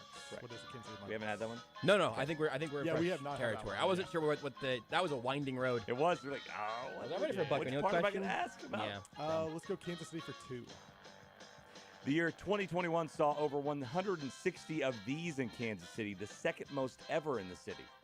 I'm going to need you to read the question again. If Rudy was listening, I was writing down numbers I shouldn't have been. All right. The year 2021 saw over 160 of these in Kansas City, the second most ever. Josh. Yes. What are homicides? Very good. All right. Very good. I thought it might be like a funny answer. Nope. I thought about it twice. That's not funny about homicides. Not really. That's the clown. Let's do politics for 100. Would it be easier for us to just go through one category for the sake of just scrolling? Okay. Politics 100. Ron DeSantis was a polarizing figure in 2021 with his resistance to mask mandates in this state. Josh. I think you got it. Okay. What is Florida? Yeah. Let's go politics for 2. Bob Dole died in Washington, D.C. in 2021, 98 years after being born in this Kansas town. Rudy. Yeah. What is Stillwell? No, he wasn't born in the I don't park. know, man. I'm just guessing. Come on. I don't know the answer. I don't either, can man. I was hoping you were just going to say what state, and I was ready to go. Josh. Yo. What is Wichita? What is Russell? Okay, I don't feel that bad about that. I wasn't happening. Bob Davis, too. Let's do 300. Politics for 300. A nursing home COVID death controversy couldn't take this New York governor down, but a sexual harassment scandal sure did. Yes! Who is Andrew Cuomo? That's right. I knew the last name, but I was going to say to myself, I might butcher the first name because I'm forgetting which Cuomo was which. Yeah, you have to be specific on that one. You can't just say a Cuomo. We're taking Who's Governor Cuomo? Yeah. All right. Or who is Mayor Cuomo? Governor. Politics for 400. The 2021 MLB All-Star Game was held in Colorado after being pulled from this state in a fight over new voting laws. Josh, what is Georgia? I almost said what is Atlanta, and that's not a state. Let's go politics for 5. Several states set abortion restrictions in 2021, but so far, this landmark case has yet to be readdressed by the Supreme Court. Josh, what is Roe versus Wade? Very good. These are some really funny ones today, Mick. Hey, rolling, huh? Some comedy today. Let's do pop culture Not for good 300. For me, that was a bad. Don't like that category. You got time. You can right. sweep the board here. Britney Spears introduced us to this word in 2021 when she was freed from hers. Rudy. Yeah. What is a conservatorship? Yes. That is right. Damn it. I literally had never heard of that word, but everybody was like, "Oh my God, this conservatorship! I can't believe she's in a conservatorship." Okay, what is that? We all learned it. I wish I had enough money that I had to be in one. Yes, that question is perfectly worded. Put me in one. Perfectly worded. Your call, Rudy. Let's go KC for 3. KC for 3. Okay, here we go. Out of 70,000 fans attending the Garth Brooks concert in August in Kansas City, only 35 of them got one of these in the parking lot. Josh. Yeah. What is a COVID vaccination? That is correct. I never would have got that. Yeah, that's a good question, That's too. very good. Let's do Kansas City for 400. Patrick Mahomes' daughter, Sterling, was born in February with this middle name more fit for, say, Michael Jordan's daughter. What is... Oh, Josh. Yeah. What is Sky? Very good. Rudy, what is GOAT? Did the Michael Jordan part help you out? I don't know if it. Once I got the word Sky in my mind, I knew where the clue came from. It's also Sterling Holmes' middle name. Sterling Sky Mahomes. Wait, is his middle name too? No. Okay, He's just Sterling. that'd be He's just awesome. Sterling Holmes. Yeah. He should change his middle name to Ma. Yeah. He's like, hi, I'm Sterling Mahomes, and just see if anybody Patrick's daughter bites on Patrick Mahomes' daughter. I think he might be older than he is. He definitely is, actually. Let's go. Let's go ahead and go Kansas City for 500. The Kansas City pole vaulter who won a silver medal at the Tokyo Olympics. I remember this happening. I have no idea. From Park Hill. Rudy. Yeah. Who is Pulley McPole-Vault? Correct, actually. He changed his name right before the Olympics. Good. I was going to say Andrew no, Cuomo. that is incorrect. Who is it? No, Josh, my guess Nielsen. is Governor Andrew Cuomo. Chris Nielsen. I'm going to pop culture for 4. Shouts out to Chris. Big fan of the show. I know. Sorry, Chris, if we let you down there, man. I'm sorry. All right, he returned to tell us how proud he was of us in 2021, dressed in his green striped rugby shirt, if you need a clue. Oh, I thought I had an answer before that. Rudy. Yeah. I know this is not right, but I want to believe it. Who is Bob Saget? R.I.P. Bob. No. He returned, so it's not he did. But like before it happened, though. Can you read the question again? He returned to tell us how proud he was of us in 2021, dressed in his green striped rugby shirt, if you need a clue. Josh. Yeah. Who is Steve from Blue's Clues? Oh, boy. Goodness.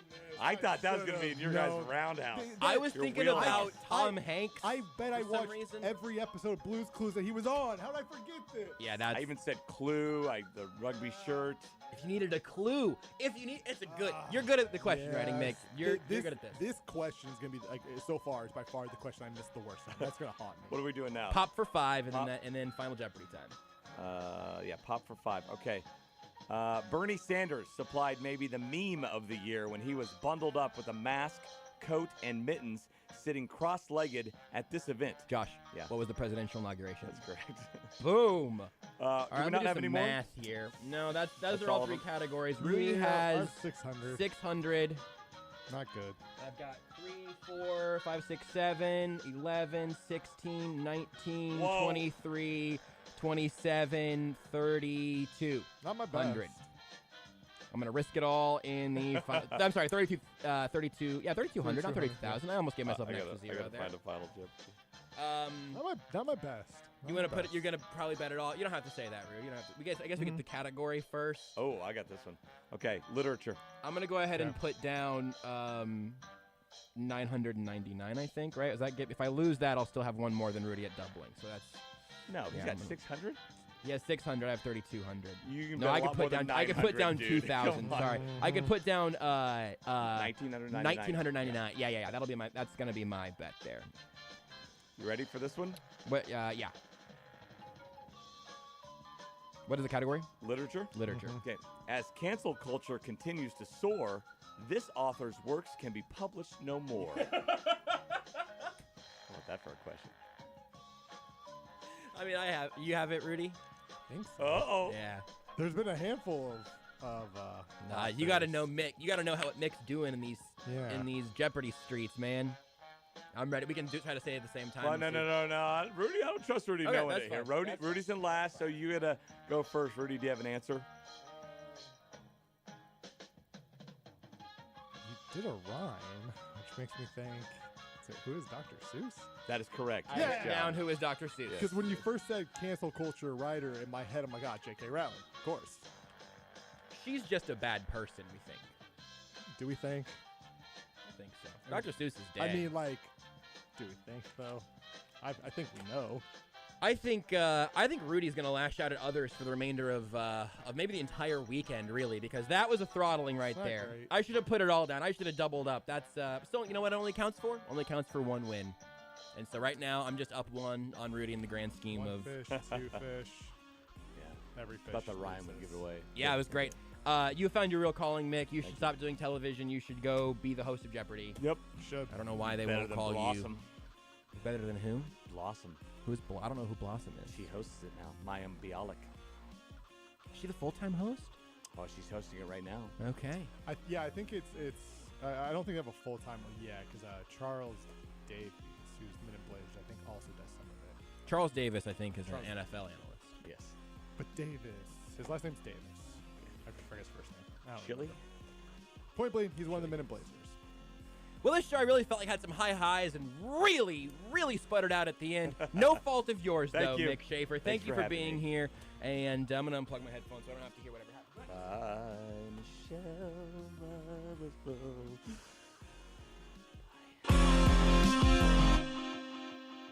You are listening to Almost Entirely Sports with Joshua Brisco on Sports Radio 810 WHB. Kansas City knows a winner. And for selecting your next car, Aristocrat Motors Pre-Owned of Lee Summit is a winner. Aristocrat